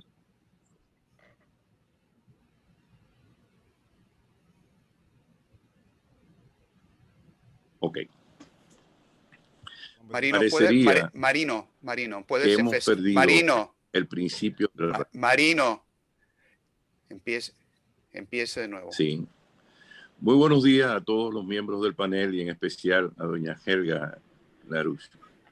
I'd like to give Y my en greetings to ella everyone in the panel, también and especially to Helga LaRouche, el recuerdo a nuestro gran líder, Lyndon LaRouche. and especially our memory and recollection of our great leader, Lyndon LaRouche. En este especial momento At this very de special la moment crisis electoral, of the electoral crisis, debemos acudir al principio de la razón. we have to take recourse to the principle of reason. Analizar los testimonios To analyze y verificar la analyze tecnología the testimony which has been que presented se han and to utilizado confirm en estas elecciones norteamericanas. the technology which has been used in these U.S. elections. Ahí reside la base de la investigación. That's where the investigation must proceed. Hay, de igual forma, una gran simulación y por demás una verdadera conjura, a mi modo de apreciar, Similarly, there has been a en que great no se investiguen simulation las elecciones norteamericanas, and in fact, a true porque conspiracy to not a mi investigate the modo de elections in the entender, United States. pondría en descubierto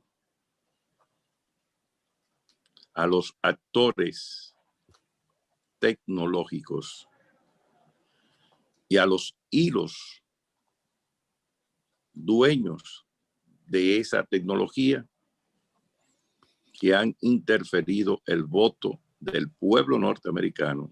And this would also help, if this y were to han occur, this would trastocado unmask las elecciones en los Estados Unidos de Norteamérica. And this would also unmask the technological actors and the strings through which they carried out these activities, and the owners of the technology through which they have carried out this fraud in the elections against the people of the United States. Creo que con esto,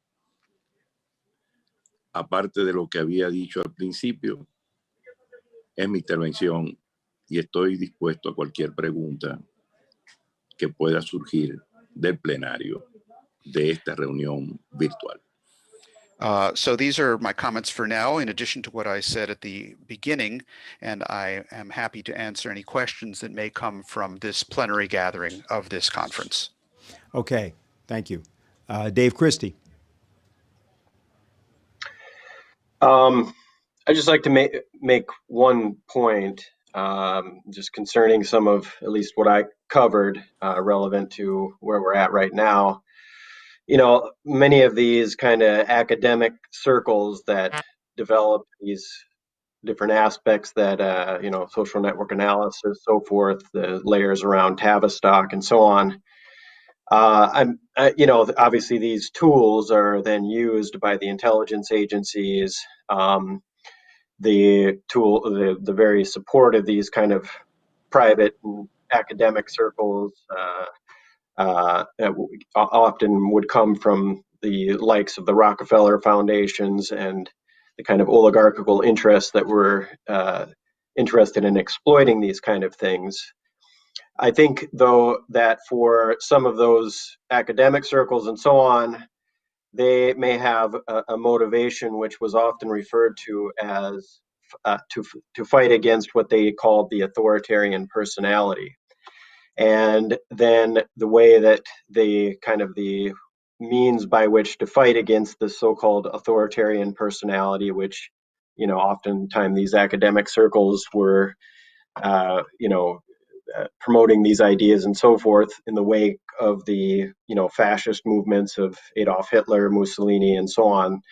And the idea was to promote then democracy according to the concept of consensus, that's, you know, that really we should have governments and social relations based on this sort of democracy of consensus.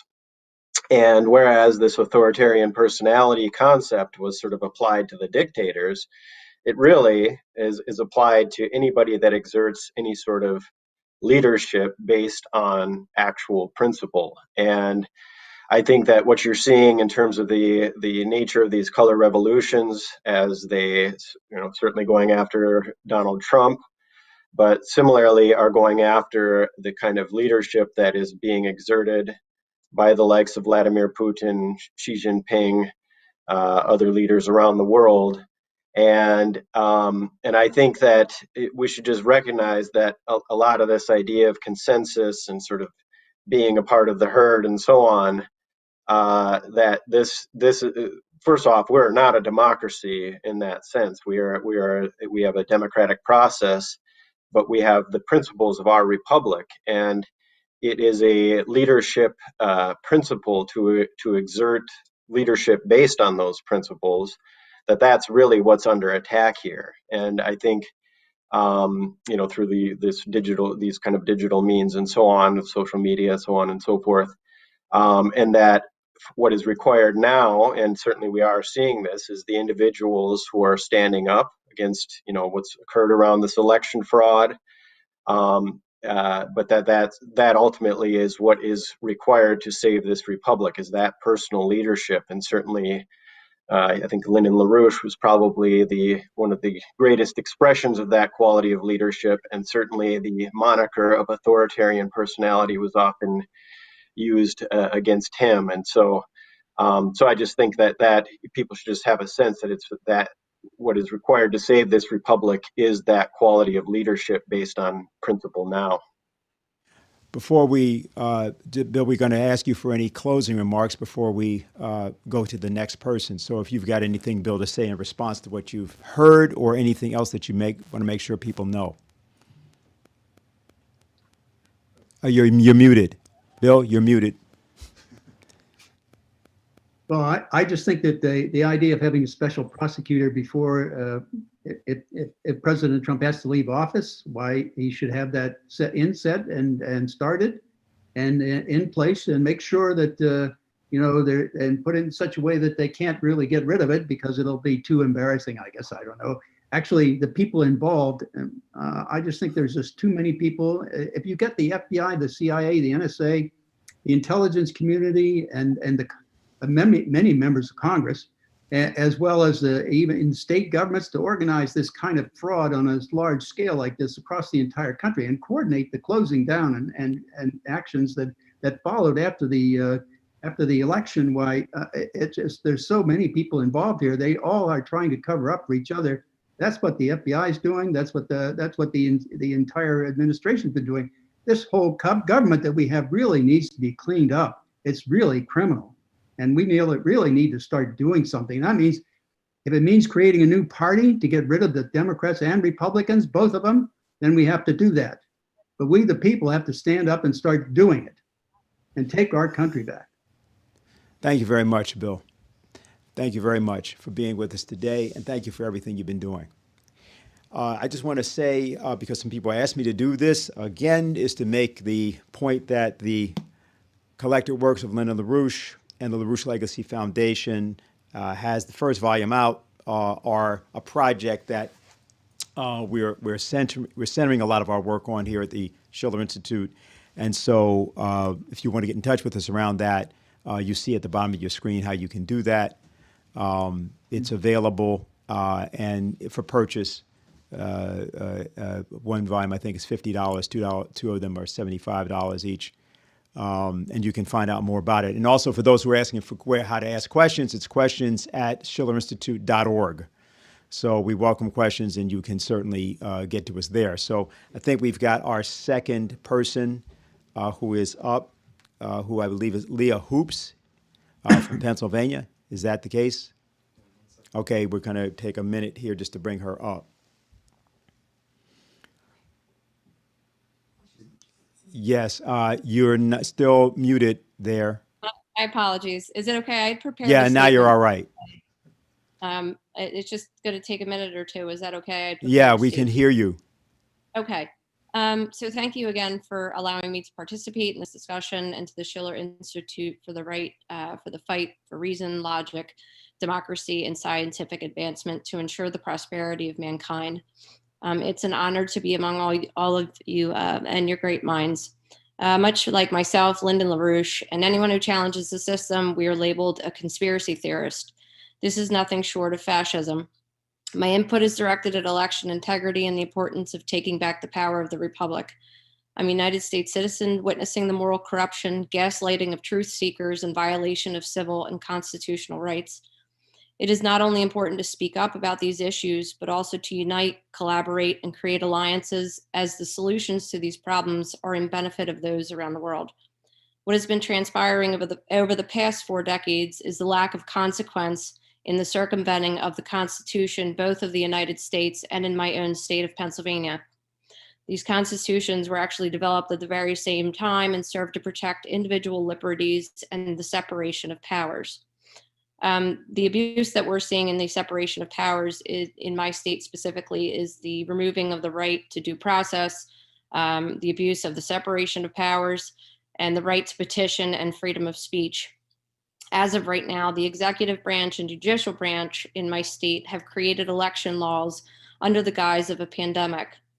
The separation of powers includes that the legislative branch obviously are the ones that create laws. The executive branch and the judicial branch have created unconstitutional laws during this election, which included the extension of mail-in ballots to be received 3 days post-election, no signature checks for mail-in ballots, and drop boxes in my county alone, which housed 46% of the state's drop boxes.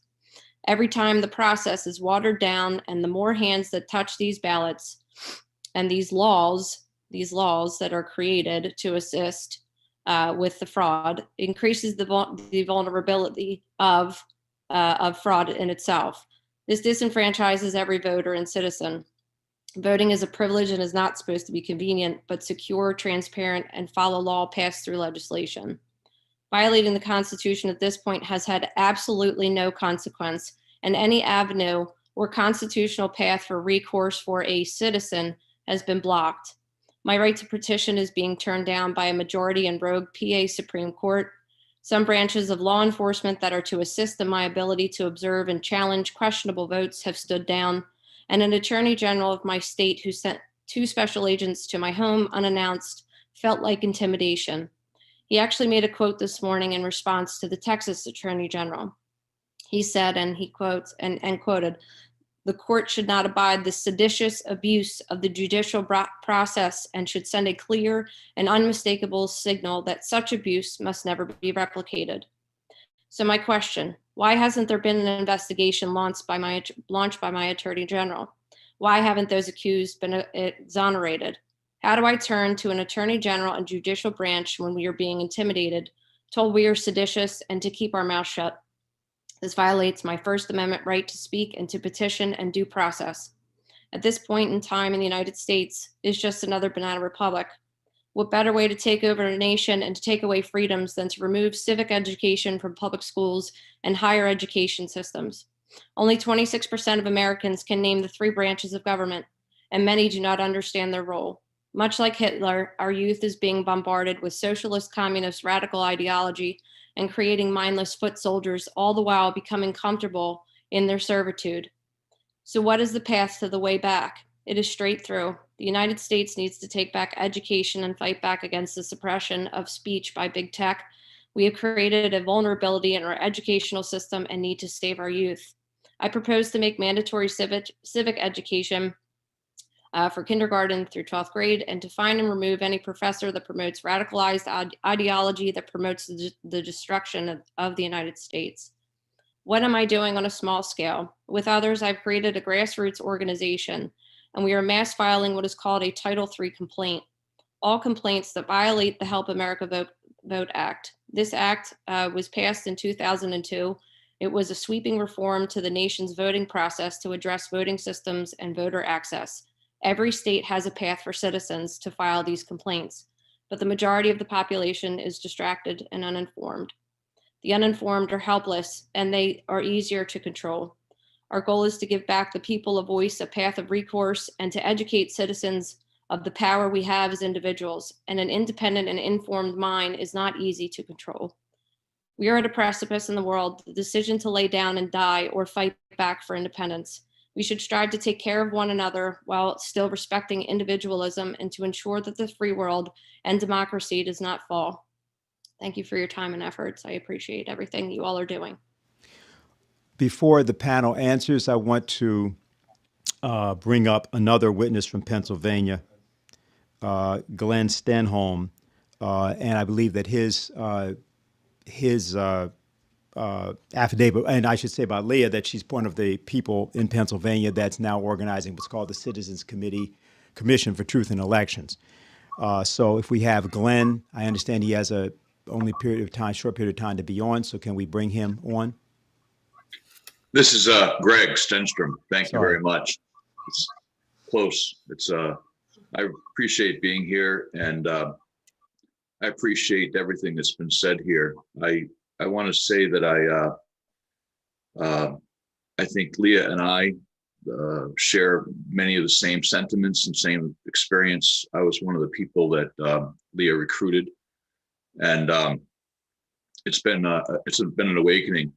But in listening to earlier to Marino, his statements, and then listen to Bill, those are the two people that I keyed in on.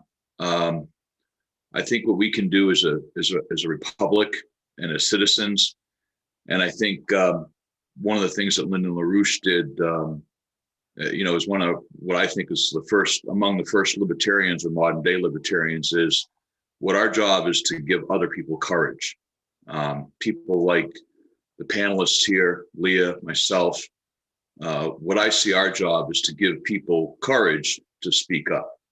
As Bill said earlier, the deep state, the career bureaucracy, which is I think largely responsible for where we are today. The only way to fight them is to have individuals speak up. Lyndon took a beating for much of his life, but I remember him growing up, and I remember listening to him speak, and I think that a lot of his, the predictions and things that have come up this morning, which have been fascinating to listen to in context, historical context. I think we just have to give other people courage. That's what I would say. And I'm prepared to answer any questions you might have. I was a witness to tens of thousands of votes, fraudulent votes. I am a forensic expert and a fraud expert, and my testimony has been included in the Pennsylvania Supreme Court cases, the Texas Supreme Court cases, and there'll be other cases forthcoming, and we're still going. The Texas case was rejected by the Supreme Court as a matter of standing. So one of the things that people don't understand in the context of the courts is, as individuals, we don't have a right to free elections as individuals. And there's a reason for that. It sounds outrageous, but I've been educated by some great constitutional lawyers over the last few weeks. And they said, if we had an individual right to free elections, then we'd have 20 million lawsuits at every presidential election. So he said, as a matter of standing in a body of law, the candidates are the ones with standing. In some cases, as in Texas, where the Supreme Court said they lacked standing in one aspect, they gave them a clear path into how they could get standing. I expect Texas to refile. I expect the Wisconsin case to be heard. And there are cases that Leah and I are both working on together, in addition to the Title III HAVA, initiative she's doing, that, we're going to continue going, up to January 19th, January 20th, whatever the outcome is. I do think President Trump will prevail. But whatever the case is, this isn't over. And as in a closing statement, I think that the legacy, it is a privilege to be here with the Schiller Institute. I think the the legacy of Lyndon LaRouche is present in all of you and all of us, and that we just have to continue this fight and continue educating the public and continuing to give them courage. Thank you. Thank you very much, Greg. Sorry about that. And I just want to say that what we're going to do is take responses from the panel. But before we do that, let me simply state that right after we'd have this next round of responses, we have a special guest who's I see with us, Mr. Joseph Miklosko, former Deputy Prime Minister of the Czech and Slovak Federative Republic, member of the 1995 Martin Luther King Tribunal, which heard many different cases, including the case of Lyndon LaRouche. So we'll be going to Dr. Miklosko just after our panel responds to what was just said. And I'd like to first ask if Dave Meiswinkle has any response to what was just heard from the two persons from Pennsylvania. Yes, I do. And also with the sentiment of Bill Benny, Bill mentioned the possible need for a third party. That's something to really consider. But I think what we're talking about here is this corrupt voting system, which seems to be obvious. All the incidences that were described, it's almost overwhelming to think of the extent of the corruption and the coordination. But we've seen that, at least in our lifetime, since the John Kennedy situation and up through 9/11. It's almost impossible, it seems, to get a fair hearing anywhere. Seems impossible for courts to take an issue. We've had done litigation down in New York City to try to get a grand jury there based on controlled demolition of those buildings and bombs and explosives with many witnesses. We have people that lost their sons, their husbands, their brothers, firemen, and the courts have told us we don't have standing, which seems to be outrageous. How can people that have lost their loved ones not have standing? But that's the situation right now that, as I said, there's ongoing litigation in New York City in the Southern District. But overall, what it does, I think, is that we've seen some of the players, in particular the media, and how slanted the media is, and how really criminal it is, in the sense of how things are developing. So I think the hope is there, as has been mentioned just now, about the courage to speak the truth and to lead by staying the course. As it was said, this isn't over. What's at stake here, though, is a battle for the Republic, the battle for our Constitution, our Bill of Rights. And again, as the leader of a free world, as we go, the world goes. So everything is at stake now. Our brothers, our sisters, our children, our grandchildren, our dreams. Everything is at stake now. Thank you. Helga, I just think since you are clearly looking at this from the outside and you haven't had a chance, I think, to talk to any of the Pennsylvania witnesses, if you have anything you'd like to say to them. Well, I think that, what is clearly posed right now is a situation like the one described in the Declaration of Independence. Because, as we know, because of the prosecution of my late husband and, the Operation Frühmenschen was mentioned, many of the people who have been prosecuted by the FBI, which was what this 95 tribunal was all about. I mean, they have been in the United States and naturally elsewhere in the world as well for a long time, a great number of people who felt powerless, because if they don't have money, they can't afford a lawyer. Lawyers are very expensive, and if you can't afford a lawyer, then you are practically lost. And that feeling that you have no recourse, that is the feeling of lawlessness many people in the world have.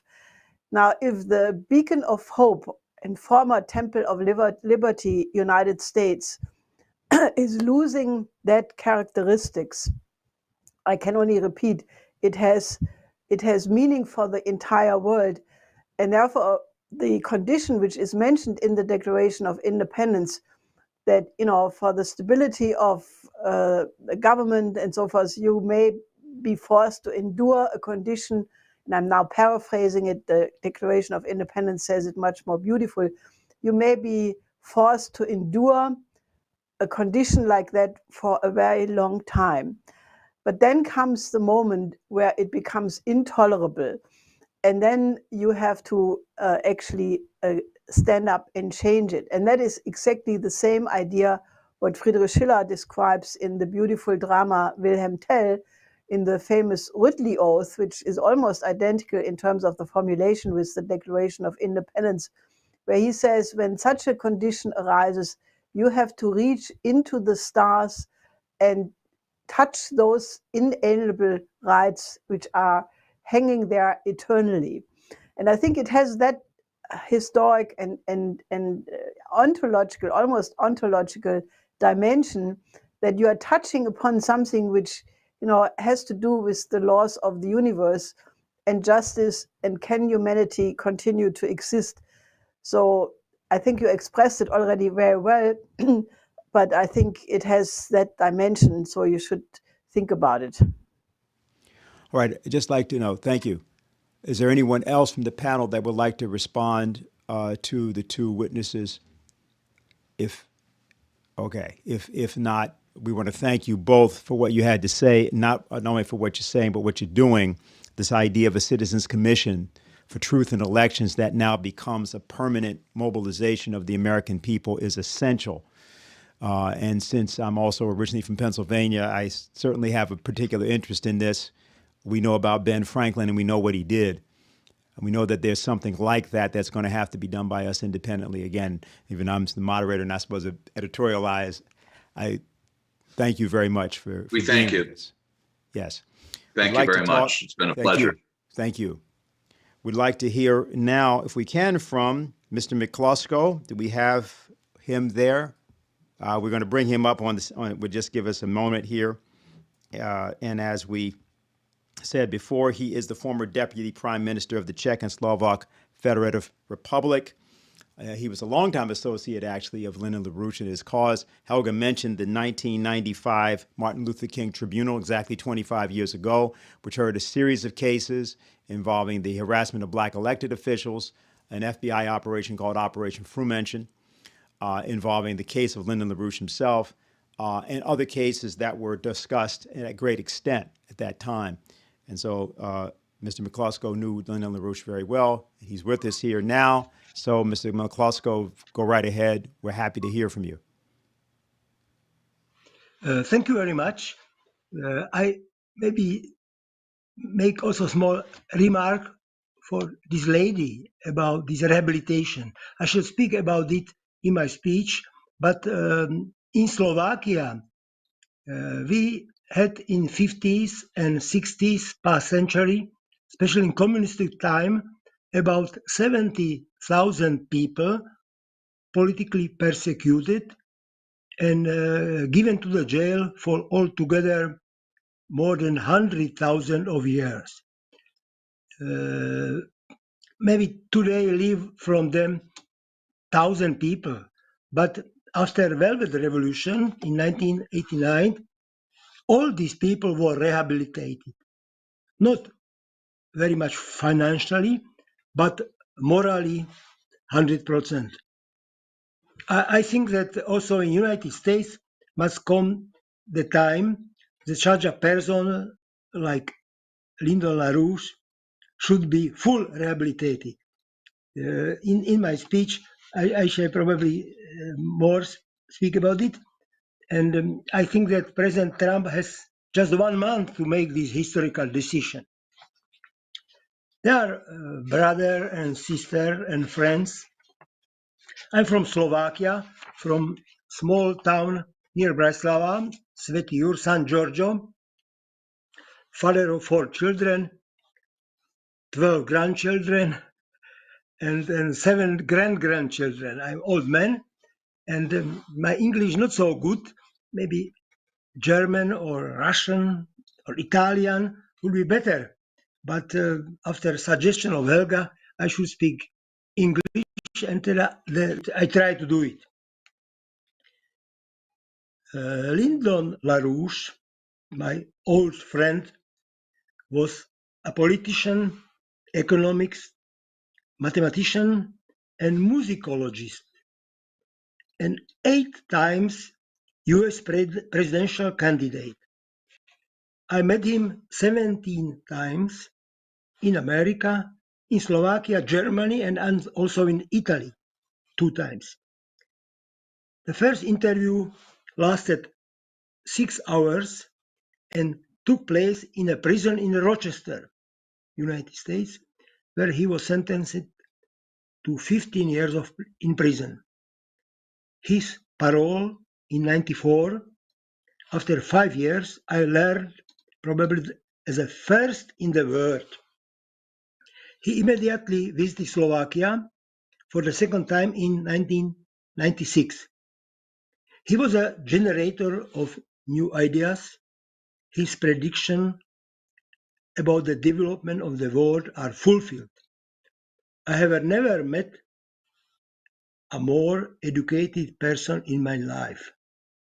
His closest collaborator was his wife Helga, who successfully continues his work in the Schiller Institute. Thank you very much, Helga, for it. I should like to commemorate a little bit also about the collaborators of Lynn movement. Nina Ogden. She was the daughter of Ukraine immigrants, close friend of Saint Mother Teresa. Mother Teresa said her years ago, "We are praying every day for Lynn and Helga." I have a 50-page calendar at the Station of the Cross with the name I Thirst, with personal dedication of Mother Teresa and signature. She gave it to her to Nina before the Cairo conference in 1994. His text against abortion with the right to spread it around the world. Nina was modest, committed to the fight for human rights. During my visit to the United States, we drove together around highways to visit politicians and bishops. In the New York, the Bronx, Bishop Garmendia gave me in this time a 5-kilogram pocket of various rosaries. I brought them home and handed them out on our meeting. Nina died resting in peace, and I never forget for her. According to the former Attorney General, my friend Ramsey Clark, Mr. LaRouche case represented a broader range of deliberate cuning and systematic misconduct over a longer period of time, utilizing the power of the federal government than any other prosecution by the US government in my time or to my knowledge. I have been familiar with the case of Lynn for many years. As the deeply Catholic and previous fighter against totality, I am persuaded that Lyndon LaRouche was an extraordinary Renaissance person with many knowledge about various aspects of science, culture, religion, history, and politics. His ideas offer new, non-traditional alternatives for development of the world, United States, and also our post-socialist countries. Therefore, he had so many enemies. He and his collaborators should be exonerated. I was not surprised when its exoneration call still years ago, to the President Clinton was signed by thousands of prominents from all over the world, also me. I'm not prominent, but I signed it many times, and also by more than 700 state congressmen and legislators from the United States. I met Lyndon LaRouche for the first time in August 1993. He introduced Christian moral principles to politics and economics. He was a fighter for moral renewal and the saving of Christian civilization. I was always surprised about his knowledge about Mozart and Beethoven, about supercomputers, about the situation in Eastern Europe, in Russia and China, and many other countries. Also about the protection of life, protection of culture and education. His speeches left no gray area. Compromise with evil was not possible. Lynn was a hard fighter, but also had humor and tenderness when speaking about love, agape, and God. He was a generator of new ideas and association, which are alternatives for the present world system. I remember that he always has spoken about heavy ideas, but it's another topics, but he was generator of these heavy ideas. His political program was the need to produce, not speculate. Moral principles must be established in politics and also in economy. His proposed alternatives to reform the financial system. He predicted a crisis, especially due to the destructive impact of derivative speculation. This situation is still the same. Fast all countries speculate on the bourse with derivatives and without work make money, and it is non-moral and not good. Printing money with no backing in the United States and Europe today is called quantitative easing. Interest rates are being lowered and money pumped into the old system in area of crisis. Bad banks are being rescued and the current financial system has been torn away from a productive economy. Last but not least, dear President Donald Trump, some days ago, I evaluated in some American journal some discussion with me about this election campaign, about results, about future of America. I don't want to speak about it, but I beg you to rehabilitate Lyndon LaRouche.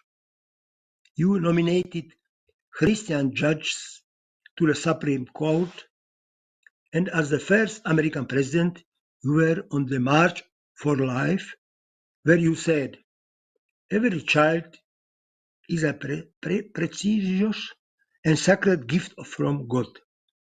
You wanted to withdraw troops from Afghanistan. In 4 years, the United States led you did not start any war. At your inauguration, you said, for too long, a group of people in Washington has been in power, thinking only of their own interests.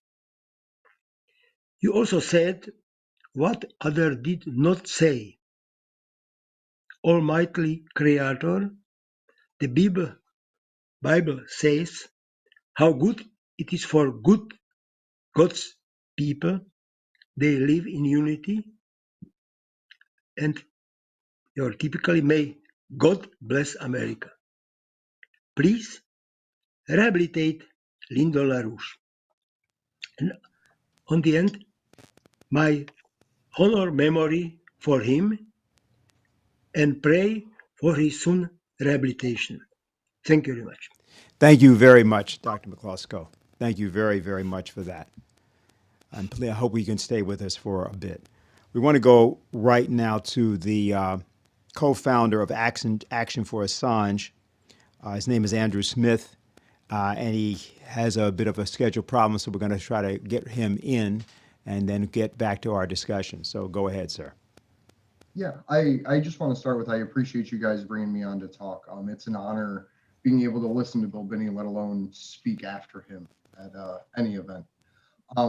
But I don't know much personally about Lyndon, but I assume most of you feel about him the way I feel about Julian Assange, that he is someone that put himself forward to defend principles of justice and democracy and transparency, and had a vision for a world that included everybody, at least from the way that it was described and the what he believed through what you guys had said.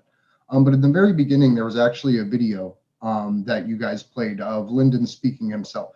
And there was some points in there that I took really, I don't know, like reflective, I guess. And they were the contributions, actions of universal law and principles, willful actions of significance, strategy, fighting to defend progress, original documents of times and events of the church, a vision from the tower, and then that dreadful word that's permeated society for so long, fascism. To kind of frame it in Julian Assange's situation, because Victor did a great job laying out the facts and how everything relates to another. But to kind of circle this back to the points that Lyndon made in that first video, Julian's contribution to the public record and to the world that we live in is yet to even be fully understood. I found out actually, because I've spent the last 76 weeks of my life doing a show in support of Julian, fighting for his freedom, that Cablegate and most of the other pieces of information that he released to us were supposed to be released in different ways. But there was actors and intelligence communities and others that brought that down. Cablegate, for example, was supposed to be rolled out across, I believe, 80 different countries over the course of a year, highlighting different acts of political consequence and corruption for those different cities, working on a local level. And there was one thing that Julian used that supported that more than anything, and it's what he actually called a universal principle or an action of the universe. And that is the idea that it is far easier to encrypt information or to hide information or to put information behind a key than it is to build the key to use to unlock that door. And that was something that Julian had used to great effect to expose the intelligence state and the national security state. And that was through willful acts of significance. I believe it was in a 2017 interview, one of the last ones that he gave, he described his work in WikiLeaks as essentially an icebreaker that, if necessary, will slam into an iceberg to preserve everyone behind them and create a greater vacuum for free speech. And I think that that's a strategy that he used extremely well and is still using. Because he literally forced the US in court to say that there is no First Amendment, that the United States gets to determine at the whim of an executive who gets to choose what is and isn't in violation of the Espionage Act. And that's horrifying to me. I'm 29 years old. I was born 10 years before 9/11 happened. And that was one of the things that kind of built this whole world view that I have, that humans are fundamentally good. There are just a few bad people, and all we have to do is reach people where they're at with the right information to change them. And that, to me, comes down to LaRouche's point about strategy. And the thing for the last 76 weeks that we've been encouraging people is simply do what you can with the time and money and resources that you have. It doesn't have to be massive protests that change the world. There was literally a guy in US history we talk about by the name of Paul Revere that ran down the street on a horse yelling the British are coming, right? I'm here in DC. I drove the last 9 hours, well, last night, 9 hours to make it here. And personally, I'm not a Donald Trump supporter. I'm not a Joe Biden supporter. I believe people should vote for themselves and act in a way that they want the world to act towards them. But defending democracy is a basic institution. And I've lived my entire life not actually knowing what that word means, just being told what it represents. And now I'm literally, I don't know, on a city block away from anti-fascists actively attacking people, asking for an open democratic process. So I don't have the vision from the tower that LaRouche had talked about. I don't have the ability to see the events playing out on a grand scale, aside from what I've been able to teach myself and learn over the last 29 years of my existence. But one thing I do know is that fascism is two things: the merger of corporate and political power and the desire to deny people a right to exist based on ideologies. And Julian was a big supporter of post-partisanism. He actually went as far as to say every political ideology is bankrupt.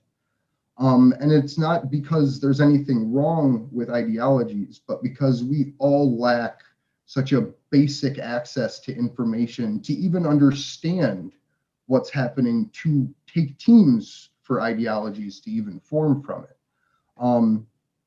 So I just hope that we can see and reach a place where it's not capitalism, socialism, communism, where it's Andrew and Bill and Suzanne and people just living for the benefit of each other in a system that allows them to do so. Because right now we're probably 6 months away maybe from grocery store clerks calling the police because you didn't have your right card from your government. And I don't have an answer, but all I can say at this point is if we do nothing, we're dead.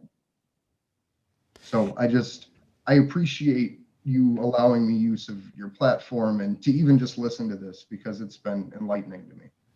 Well, Andrew, stay right there, because I am certain that you're going to get some responses from the panel at this point. And we also want to sort of open things, expand a little bit to have more of a little bit of a dialogue. So let me just ask, does anybody want to either say anything in response to Andrew or otherwise? Okay, Harley's got his hand up. We'll go with him first. Yeah, I think this is quite important in the context of what Andrew just said and what Bill Binney said earlier. There was an executive order, Executive Order 13526, Section 1.7, to protect whistleblowers. And this is highly relevant for what's being discussed. Now, what it says is, in no case shall information be classified, continue to be maintained as classified, or fail to be declassified to conceal violations of law. And there are a couple of other points under that. But essentially what it says is that whistleblowers should be protected to the extent they're exposing criminal activity.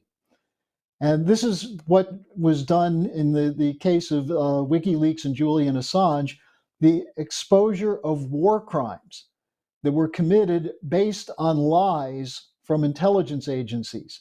And we've seen this repeated with Russiagate, the lies that were used to get the FISA warrants to spy on the president. We're seeing it again with the censorship of the investigation into the election. So I think this is an important point that has to be brought out in this question of the full disclosure of classified information to the extent it's being used to cover up crimes. The point of this executive order was to stop that. And I think that's something that's more needed at this exact moment than ever. So I just wanted to add that. Okay, thanks a lot. Anybody else have anything And I guess I should say, hold on, Dr. McCloskey, if you're speaking, you want to unmute. Only 2 sentences. Julian Assange is very well known also in Slovakia. I wrote about him 2 blogs and various articles in favor of his activity.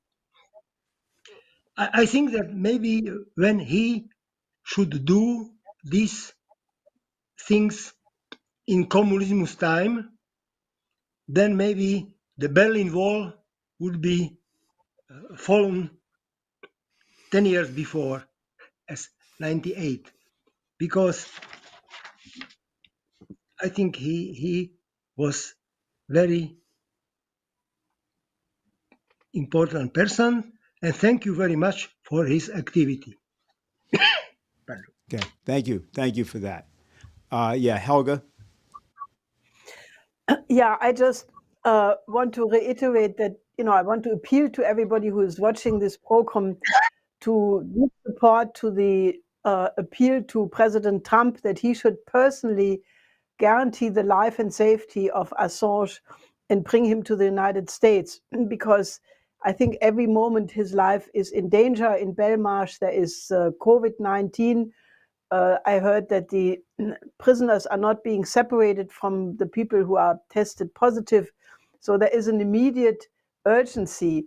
And I think people should also take this case as a demonstration of what is the role of the British and the absolute double standard and duplicity of the mainstream media. Because if you think how they treated Navalny, which is a very dubious case in terms of, what actually contributed. And I think President Putin has pointed out to the fact that Russia would hardly have given him the right to leave, that is Navalny, to Germany, to the Charité hospital to be treated if there was anything to be hidden, and that the whole circumstances of the so-called poisoning are extremely questionable. And, I think there again, the role of the involvement of this British lab, which was also involved in the Skripal case. Anyway, I'm just saying it, the double standard, how Assange is being treated and the Navalny case is something to really discredit all of the operations run against Assange. But I really want to appeal to people to mobilize, because it is a life and death question, extremely urgent. All right, very good. So we're going to thank you very much, Andrew. We are actually going to be playing a little bit later a video that we have again on the Assange case. But I also am told that we have 2 more witnesses on from Pennsylvania, which is good. Olivia Jane Winters and Kim Pedersen. They were both they're poll monitors from the Philadelphia and Pittsburgh areas, respectively. And Olivia was a witness at the Pennsylvania Senate Majority Policy Committee hearing on election issues. So that we've got Olivia up on the screen. That's you. Hello. Please speak and unmute. Sorry, I was muted. We wanted to let your voice be heard. Go ahead. Hi, thank you so much no for los escuchaba. having... Muchas gracias por tenerme. Hold on. Un segundito. I'm Dennis, sorry, we're hearing there's your a lag translation. time. Hold on. Okay. Muy bien. No, we're still hearing you, Dennis. Okay, we'll go to another interpreter. No, okay. All right. Olivia, try again. Let's see if our technical problem's solved. I just wanted to say thank you so much for having me in this conference. I feel very honored to be a part of it. Just a little background about myself. My name is Olivia Jane Winters. I'm a professional organizer and a business management consultant, and I live in Philadelphia. I actually served as a minority inspector during the presidential election. I'm actually a registered Democrat because in PA, you have to register with a party in order to vote in primary elections. But I actually really recognize myself individually as a nonpartisan person. I had committed to working the polls to ensure that the election was going to be fair and honest. For those of you who don't know, a minority inspector essentially represents the minority party in your district. So I was representing the Republican Party. I just really feel that we should all as Americans and citizens of the world care about fair and honest elections. If we don't have those basic principles of truth and righteousness, then what do we really have? So I actually had testified, as you mentioned before, in the PA Senate hearing that was held in Gettysburg a couple of weeks ago. And really just a summation of what had happened. I just faced a lot of hatred at the polls. I was attacked for calling out essentially election fraud, electioneering, people who were voting very illegally. I was silenced in the polls. I was told to shut up. I was told to be quiet. I was told to let it happen. I was told that I was going to get punched in the face or slapped in the face. I'm sorry. It got out of hand. It was not a situation in which I felt that democracy was apparent. It was corruption. It was blatant corruption. So I think at this point in time, it's really made me think about what's happening in our country. I really think that we need to protect our basic principles and our future from corruption in the deep state. And I think it's really important that we should be asking questions right now, especially, for those people who are doubting what's happening, are doubting the legitimacy of these claims of election fraud, are doubting corruption in the deep state, are doubting that there are greater forces at play here. We really need to be looking to the truth tellers in society who are being attacked, who are being imprisoned, who are being silenced. People like Navalny, people like Assange, people like Trump, people like LaRouche, and then down to individuals like us. If we don't do that, then we're really giving in to this idea of fascism, in my opinion. Okay. Okay, very good. Thank you. And now we're just going to go to Kim Pedersen, poll monitor from the Pittsburgh area, and we'll then be going to our panel for their observations. I know we'll certainly have them from our attorneys. So, hi, Kim. Can you hear us? Great. Yes, I can. Can you hear me? Yes, you're good. Thank you. Thank you so much for having me here today. I am also very honored to be a part of this. I think it is very important what we're all doing here today, just for the future of our country and our children. I will tell you a little bit about myself. My husband and I are small business owners. We have about 15 employees, and I am a stay-at-home mom / bookkeeper for our company. So, I am just I'm not an expert on anything when it comes to many of the people on the panel here, but I'm just an American citizen, and I feel it is very important that I speak up as to what I experienced during this election. First of all, I decided to get involved in the election months ago because I knew it was very important to this country. For decades, obviously, we've been seeing a lot of changes in our country when it comes to politics and where we were headed. And it really scared me and has scared me for a long time. So I decided to get involved, and I volunteered to be a poll watcher, or actually at the place where they open the mail-in ballots. And on election day was scheduled to be there for 4 or 5 hours and at a warehouse in Allegheny County in downtown Pittsburgh. And I didn't know what to expect when I got there, but when I was led back to where the mail ballots were being opened, we were kept. I was very surprised actually to see that we were kept in corrals 25 to 100 feet away from viewing any kind of opening of ballots. And, we were given a small training the day before video of what we're supposed to look for and what we're supposed to do while we're there. And none of those things were even available to be, nothing was able to be done because we were so far from seeing anything or witnessing anything.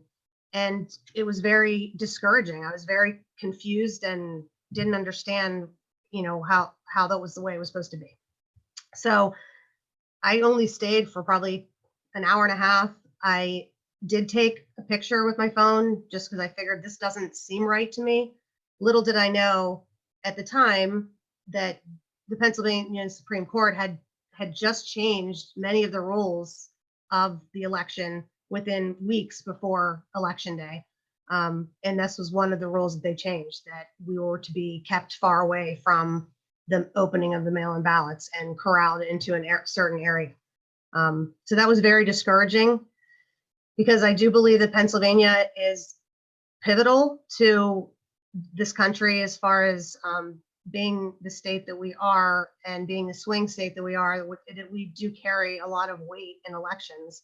And our Supreme Court and the governors and the people that rule our state are involving themselves in the elections, which shouldn't be done. I believe that we do have to continue to fight this, and that is why I'm here today. I want to be a part of however I can to help this country be what it is supposed to be, the free country that we all know it to be, and that why people flock to want to live in this country. So I really, again, appreciate that I was able to speak here today, and I guess that's all I have. Thanks so much. Thank you. What we're going to do is get a couple of responses, at least from our panel. And I'd like to ask first from the attorneys. So, Dave, if you have anything to say to Olivia and to Kim. Yes, I think from the Pennsylvania experience, and I have roots in Pennsylvania too. I was born there and lived there for a long time. So I know the heritage and the pride that many Pennsylvania people have. But the corruption that seemed to be systematic and organized, where we're talking about the laws being violated. Unfortunately, we're talking about judges that are political appointments and that don't have the courage that was stressed before. So this gives us an opportunity, though, because our nation's been slipping for quite a while. And I won't say we've hit the bottom. We have not hit the bottom. But we've seen the corruption. The system is corrupt through and through, and maybe from top to bottom. And we've seen our media is totally corrupt.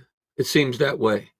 And the internet platforms seem to be totally corrupt and misleading, and were used in the political vein the entire time.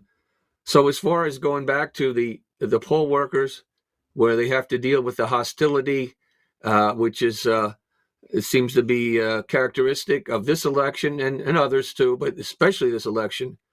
And in particular, when you're not allowed to view ballots, now absentee ballots or mail-in ballots. I had an experience changing a primary election at one time because we were able to get the envelopes and compare them with signatures. And it was a close election, and bring an expert in from New York who confirmed what the suspicion was that there was fraud involved. And when the people were subpoenaed one by one, the votes were disregarded, and we were able to overturn the election. Now, that's what we'd like to do here in some ways, right? Overturn what has happened, not because you're one political persuasion, but because you want to know the truth. And the truth seems to be in every way to be covered up or prevented or obstructed. It seems that the truth has been hijacked for a long time in the United States.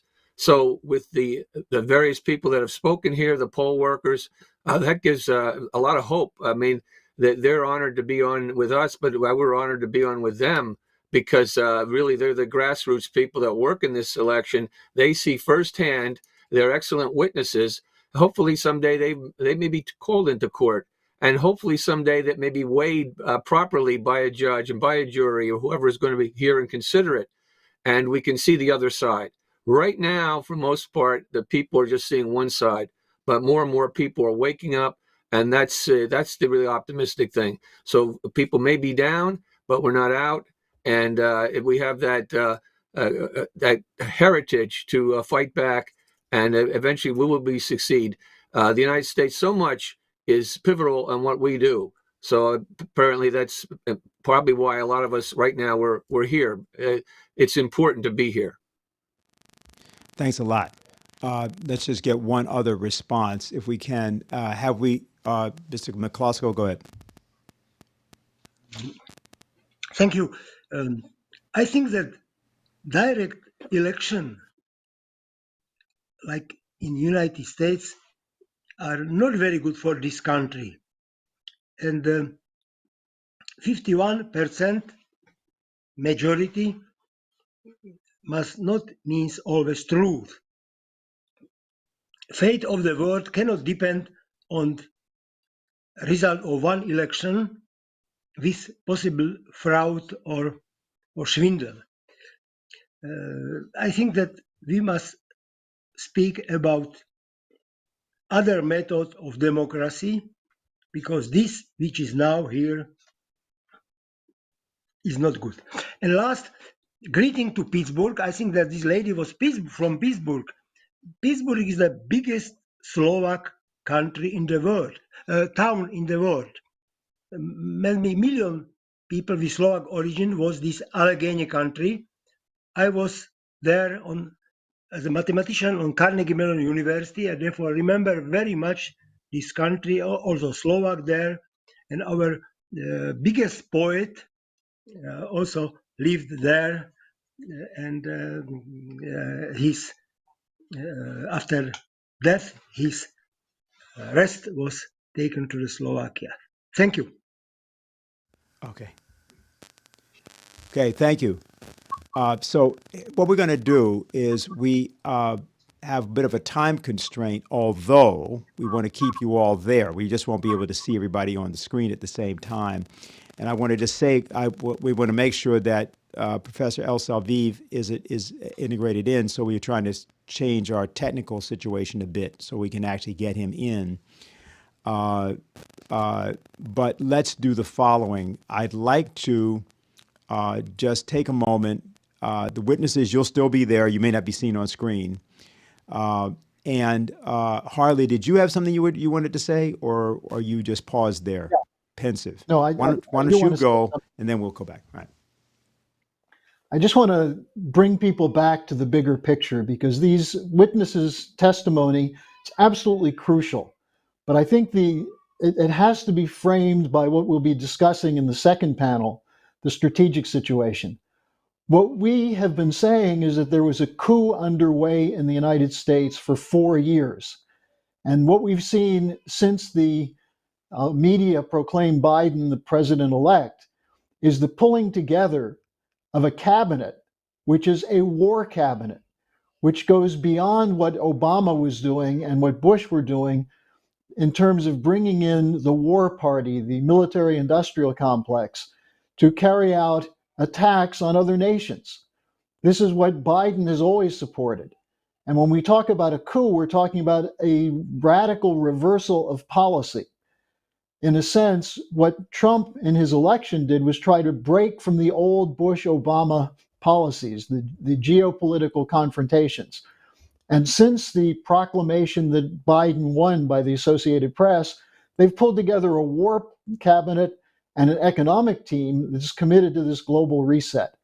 So when we're having this discussion, including the importance of a fair vote, I think it's just worth noting that the testimony is really crucial, because it's part of putting together this picture of defending the true interests of the American people from a group of coup plotters and color revolutionaries who are trying to put the United States back fully with the imperial tradition of geopolitics, which means more killing, more war, and less peace and security. So I just wanted to make that point. Okay, thanks a lot, Harley.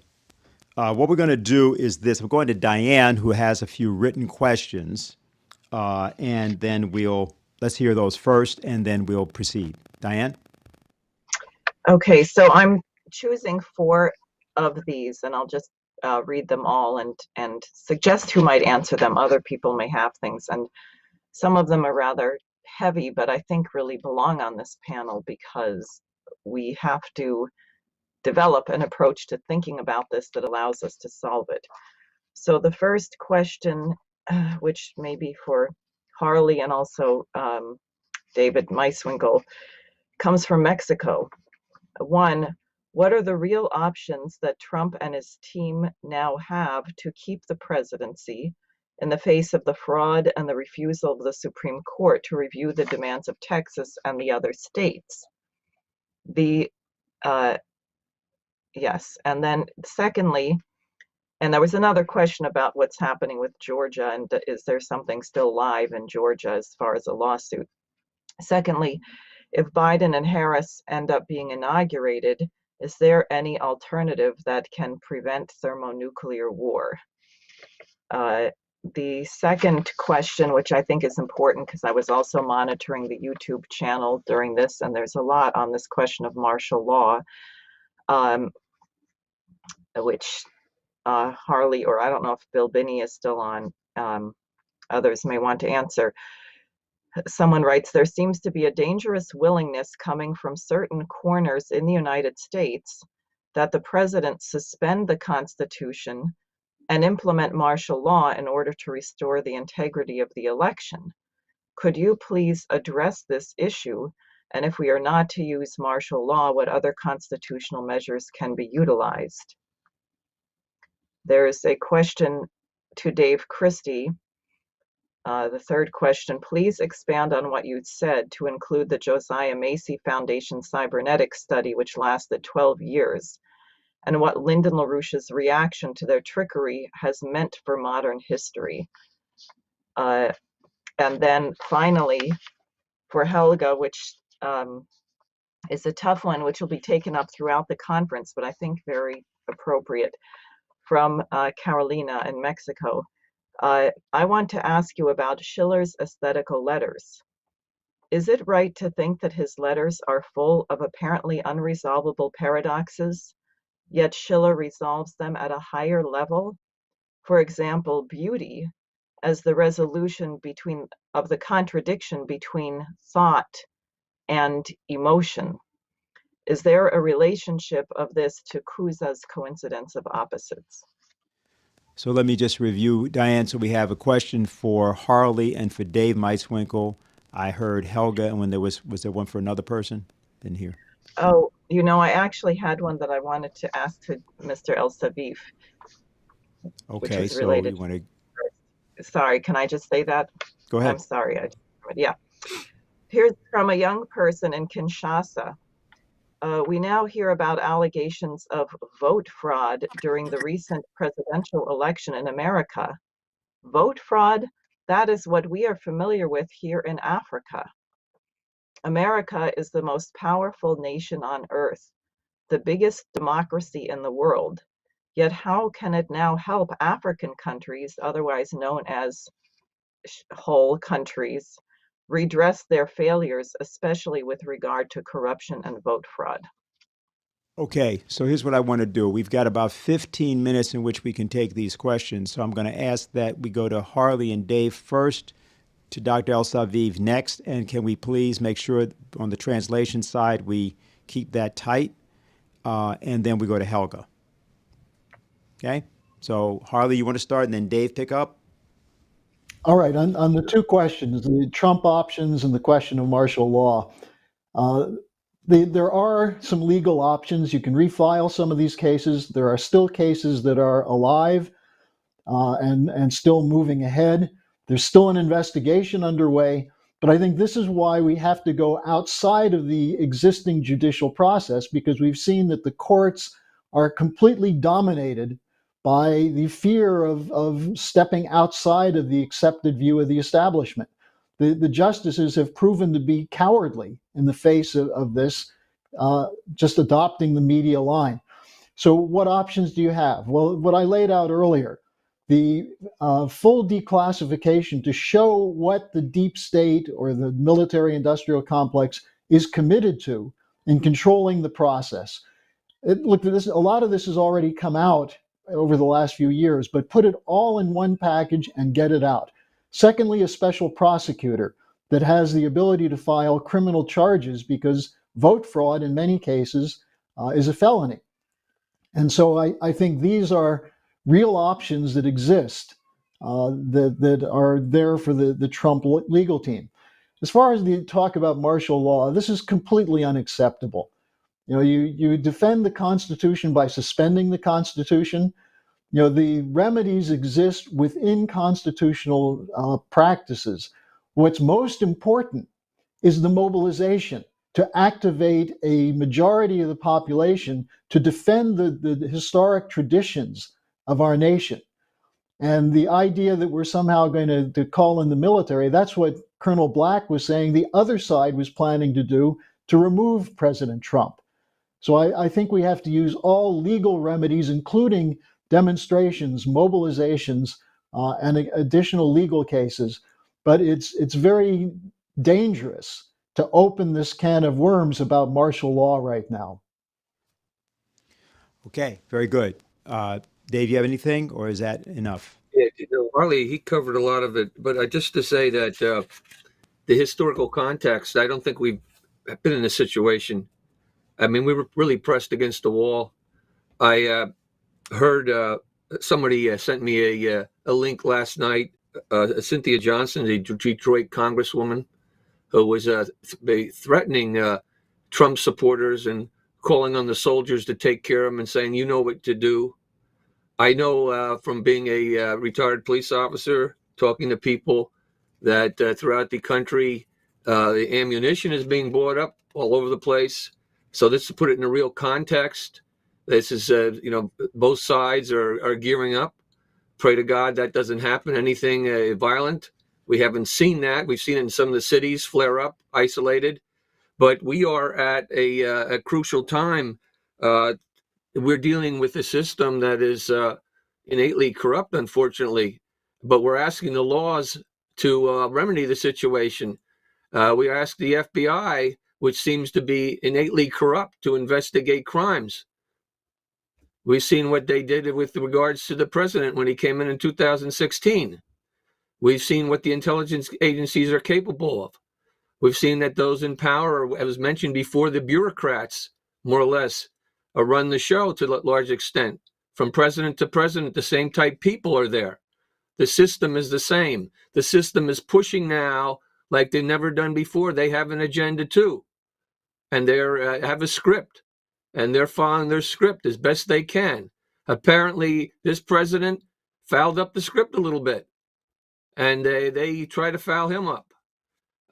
That's given us a time to reflect and to think about important issues like our democracy and like our freedom, and like putting together something that can captivate the imagination of people and take us out of this mess.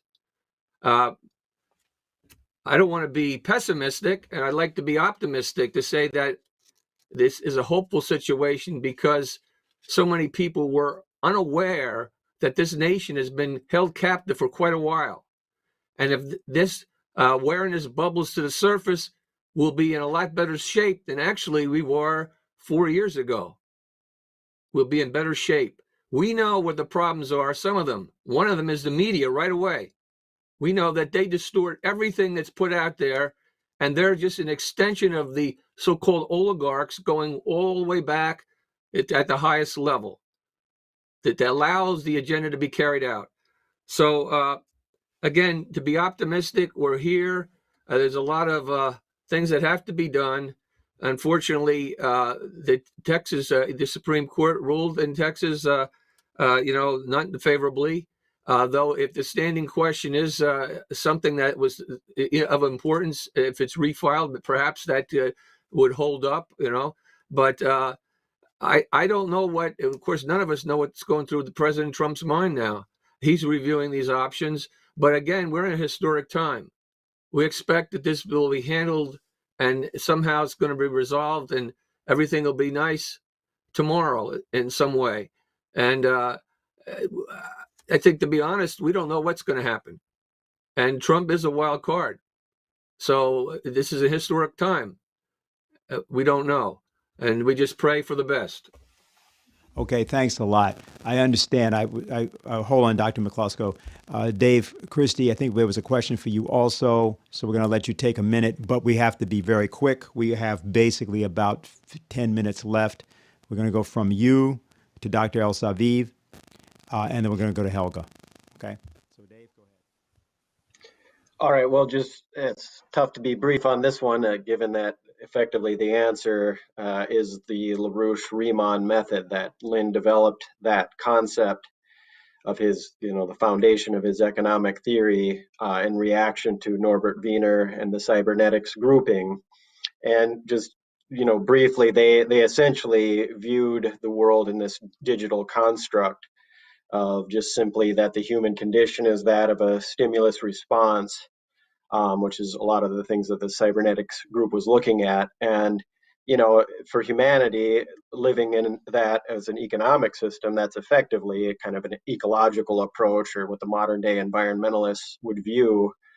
Whereas Lynn, what he developed with the LaRouche-Riemann method is that you're always seeking to go to the next economic platform, that the animal-like existence of ecology, of simply an existing resource base, is that it's the mode of hypothesis and the generation of new ideas to hypothesize where the next platform that you need to actually develop through scientific and technological innovation, and that is the very, the ability to do that is the creative process itself, which I think Helga laid out with this coincidence of opposites approach by Cusa, is that you've got to have that view of the creator, the created, and the act of creation all as a simultaneous unity, and that does not exist in a simple stimulus response system. So maybe I'll just leave it there, but I think that that's the core of the refutation of this whole digital conception, is the act of creation. And to get a sense of the LaRouche-Riemann method, you're going to have to read a lot of Lynn. So I encourage everybody to do that. All right, I understand that we're having a technical problem with Dr. El-Saviv's connection. What we're going to do is show a video we had on Julian Assange from one of the activists in his cause down in New Zealand, I believe that was. And her name was Alex Hills. So we're going to show that, and then we're going to come back for Helga's answer, and we'll be summarizing at that point.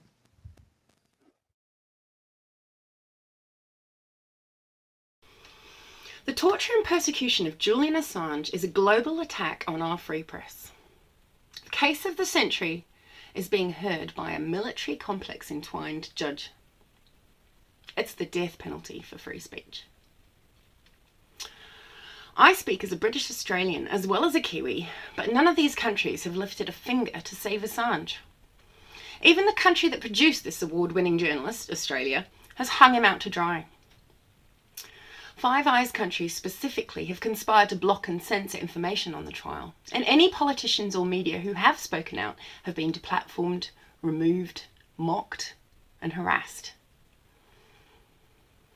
It took thousands of years and the rise and fall of several civilizations to gain our human rights and free press. And our rogue imperialist governments are unraveling that in the space of a couple of years. We can't let it happen on our watch. Britain, home of the Magna Carta, now reduced to murdering a publisher through legal process. Here in New Zealand, Nikki Hager not only gave evidence in Julian's trial as one of the journalists that redacted names in Wikileaks documents, but he also worked with Serena Tenari in Switzerland to produce an open letter in support of Assange, signed by 1,600 professional journalists, including Pilger, Hedges, Chomsky, Ellsberg. But our media remains completely silent. Free Assange New Zealand tabled an emergency petition for Julian's asylum here in New Zealand in 2018. The Select Committee responded that they had no jurisdiction. Incredible. A sovereign country. We've attempted to use candle displays, theatrics, rogue speeches, music to help inform the public. And we've found that by adding these creative endeavours to our actions for Julian, it has made it much harder for the establishment to smear and co-opt the movement, like so often happens with genuine movements. This helped us build enough of a platform that last year on Julian's birthday, Wellington invited the world to join us for a free press vigil, and a whopping 62 cities took part. As with our other Kiwi efforts, we got crickets from the legacy New Zealand media. Rubbing salt into the wound, when I rang Radio New Zealand to beg them to cover this global action, the news desk asked me to spell Assange. And then finally, when I did get through to a reporter, she told me that this feel-good Kiwi story was not newsworthy. It was old news. This was while the protests were still rolling out around the world. Despite this disgusting apathy and complicity from the world's media, I have noticed a sea change in how the public are receiving our actions. In 2018, it wasn't uncommon for a military person or a Hillary fan or feminist to lash out at free press activists. But now this has become a thing of the past. In order to redress the gross imbalance in this world right now, normal, everyday people like you need to stand up. You need to completely reject legacy media and stand up for journalists and whistleblowers. Things like Tulsi's legislation that's going through in America right now. Most importantly, we need to remove these corrupted war criminals from their positions of power on the left and the right. I think we all know too well that this is a bipartisan problem. So this isn't just about Julian Assange. This is about our children's access to information, our very right for free press, which is disappearing before our eyes along with our human rights. If you want to get involved, Candles for Assange are listing protests all around the world right now. There is up to 40 events over the next month leading up to the extradition trial decision day, which is 4th of January. And for that day, we want to try and get as many cities listed as possible doing actions. Some of these may be online actions, as I know that there are places that are locked down. Action for Assange channel, which is also with Slow News Day, are covering all these protests. And if anyone needs help broadcasting this, I understand that they'll be helping anyone that wants to get their online protests broadcast. Candles for Assange are on Twitter and Facebook, and if you're in New Zealand, Free Assange New Zealand is the group that are doing actions in Auckland and Wellington regularly. Thank you for having me, Harley. Okay, a little plug for Harley Schlanger there, but now I think we've solved our technical problems. So Professor El Salviv, we're going to you. Please be short. We're a little bit of time left here, and that'll be your closing remark. And then Helga, we're going to then go to you.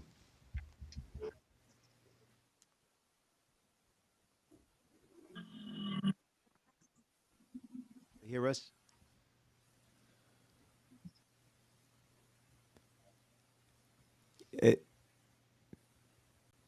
All right, we're not able to hear you. En cuanto a la pregunta que formuló el participante, With regard es importante establecer el papel de la Administración Federal. With regard to the question that was asked by the person, it's very important to know what the role is, the proper role of the federal electoral authorities.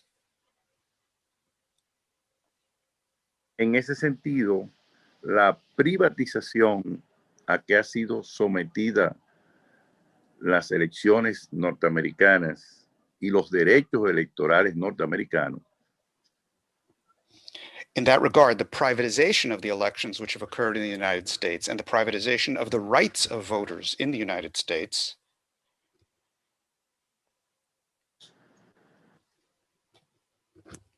deben ser investigados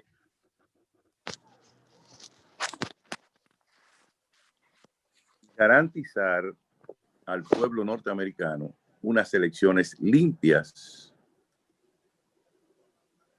como en los tiempos del presidente Carter,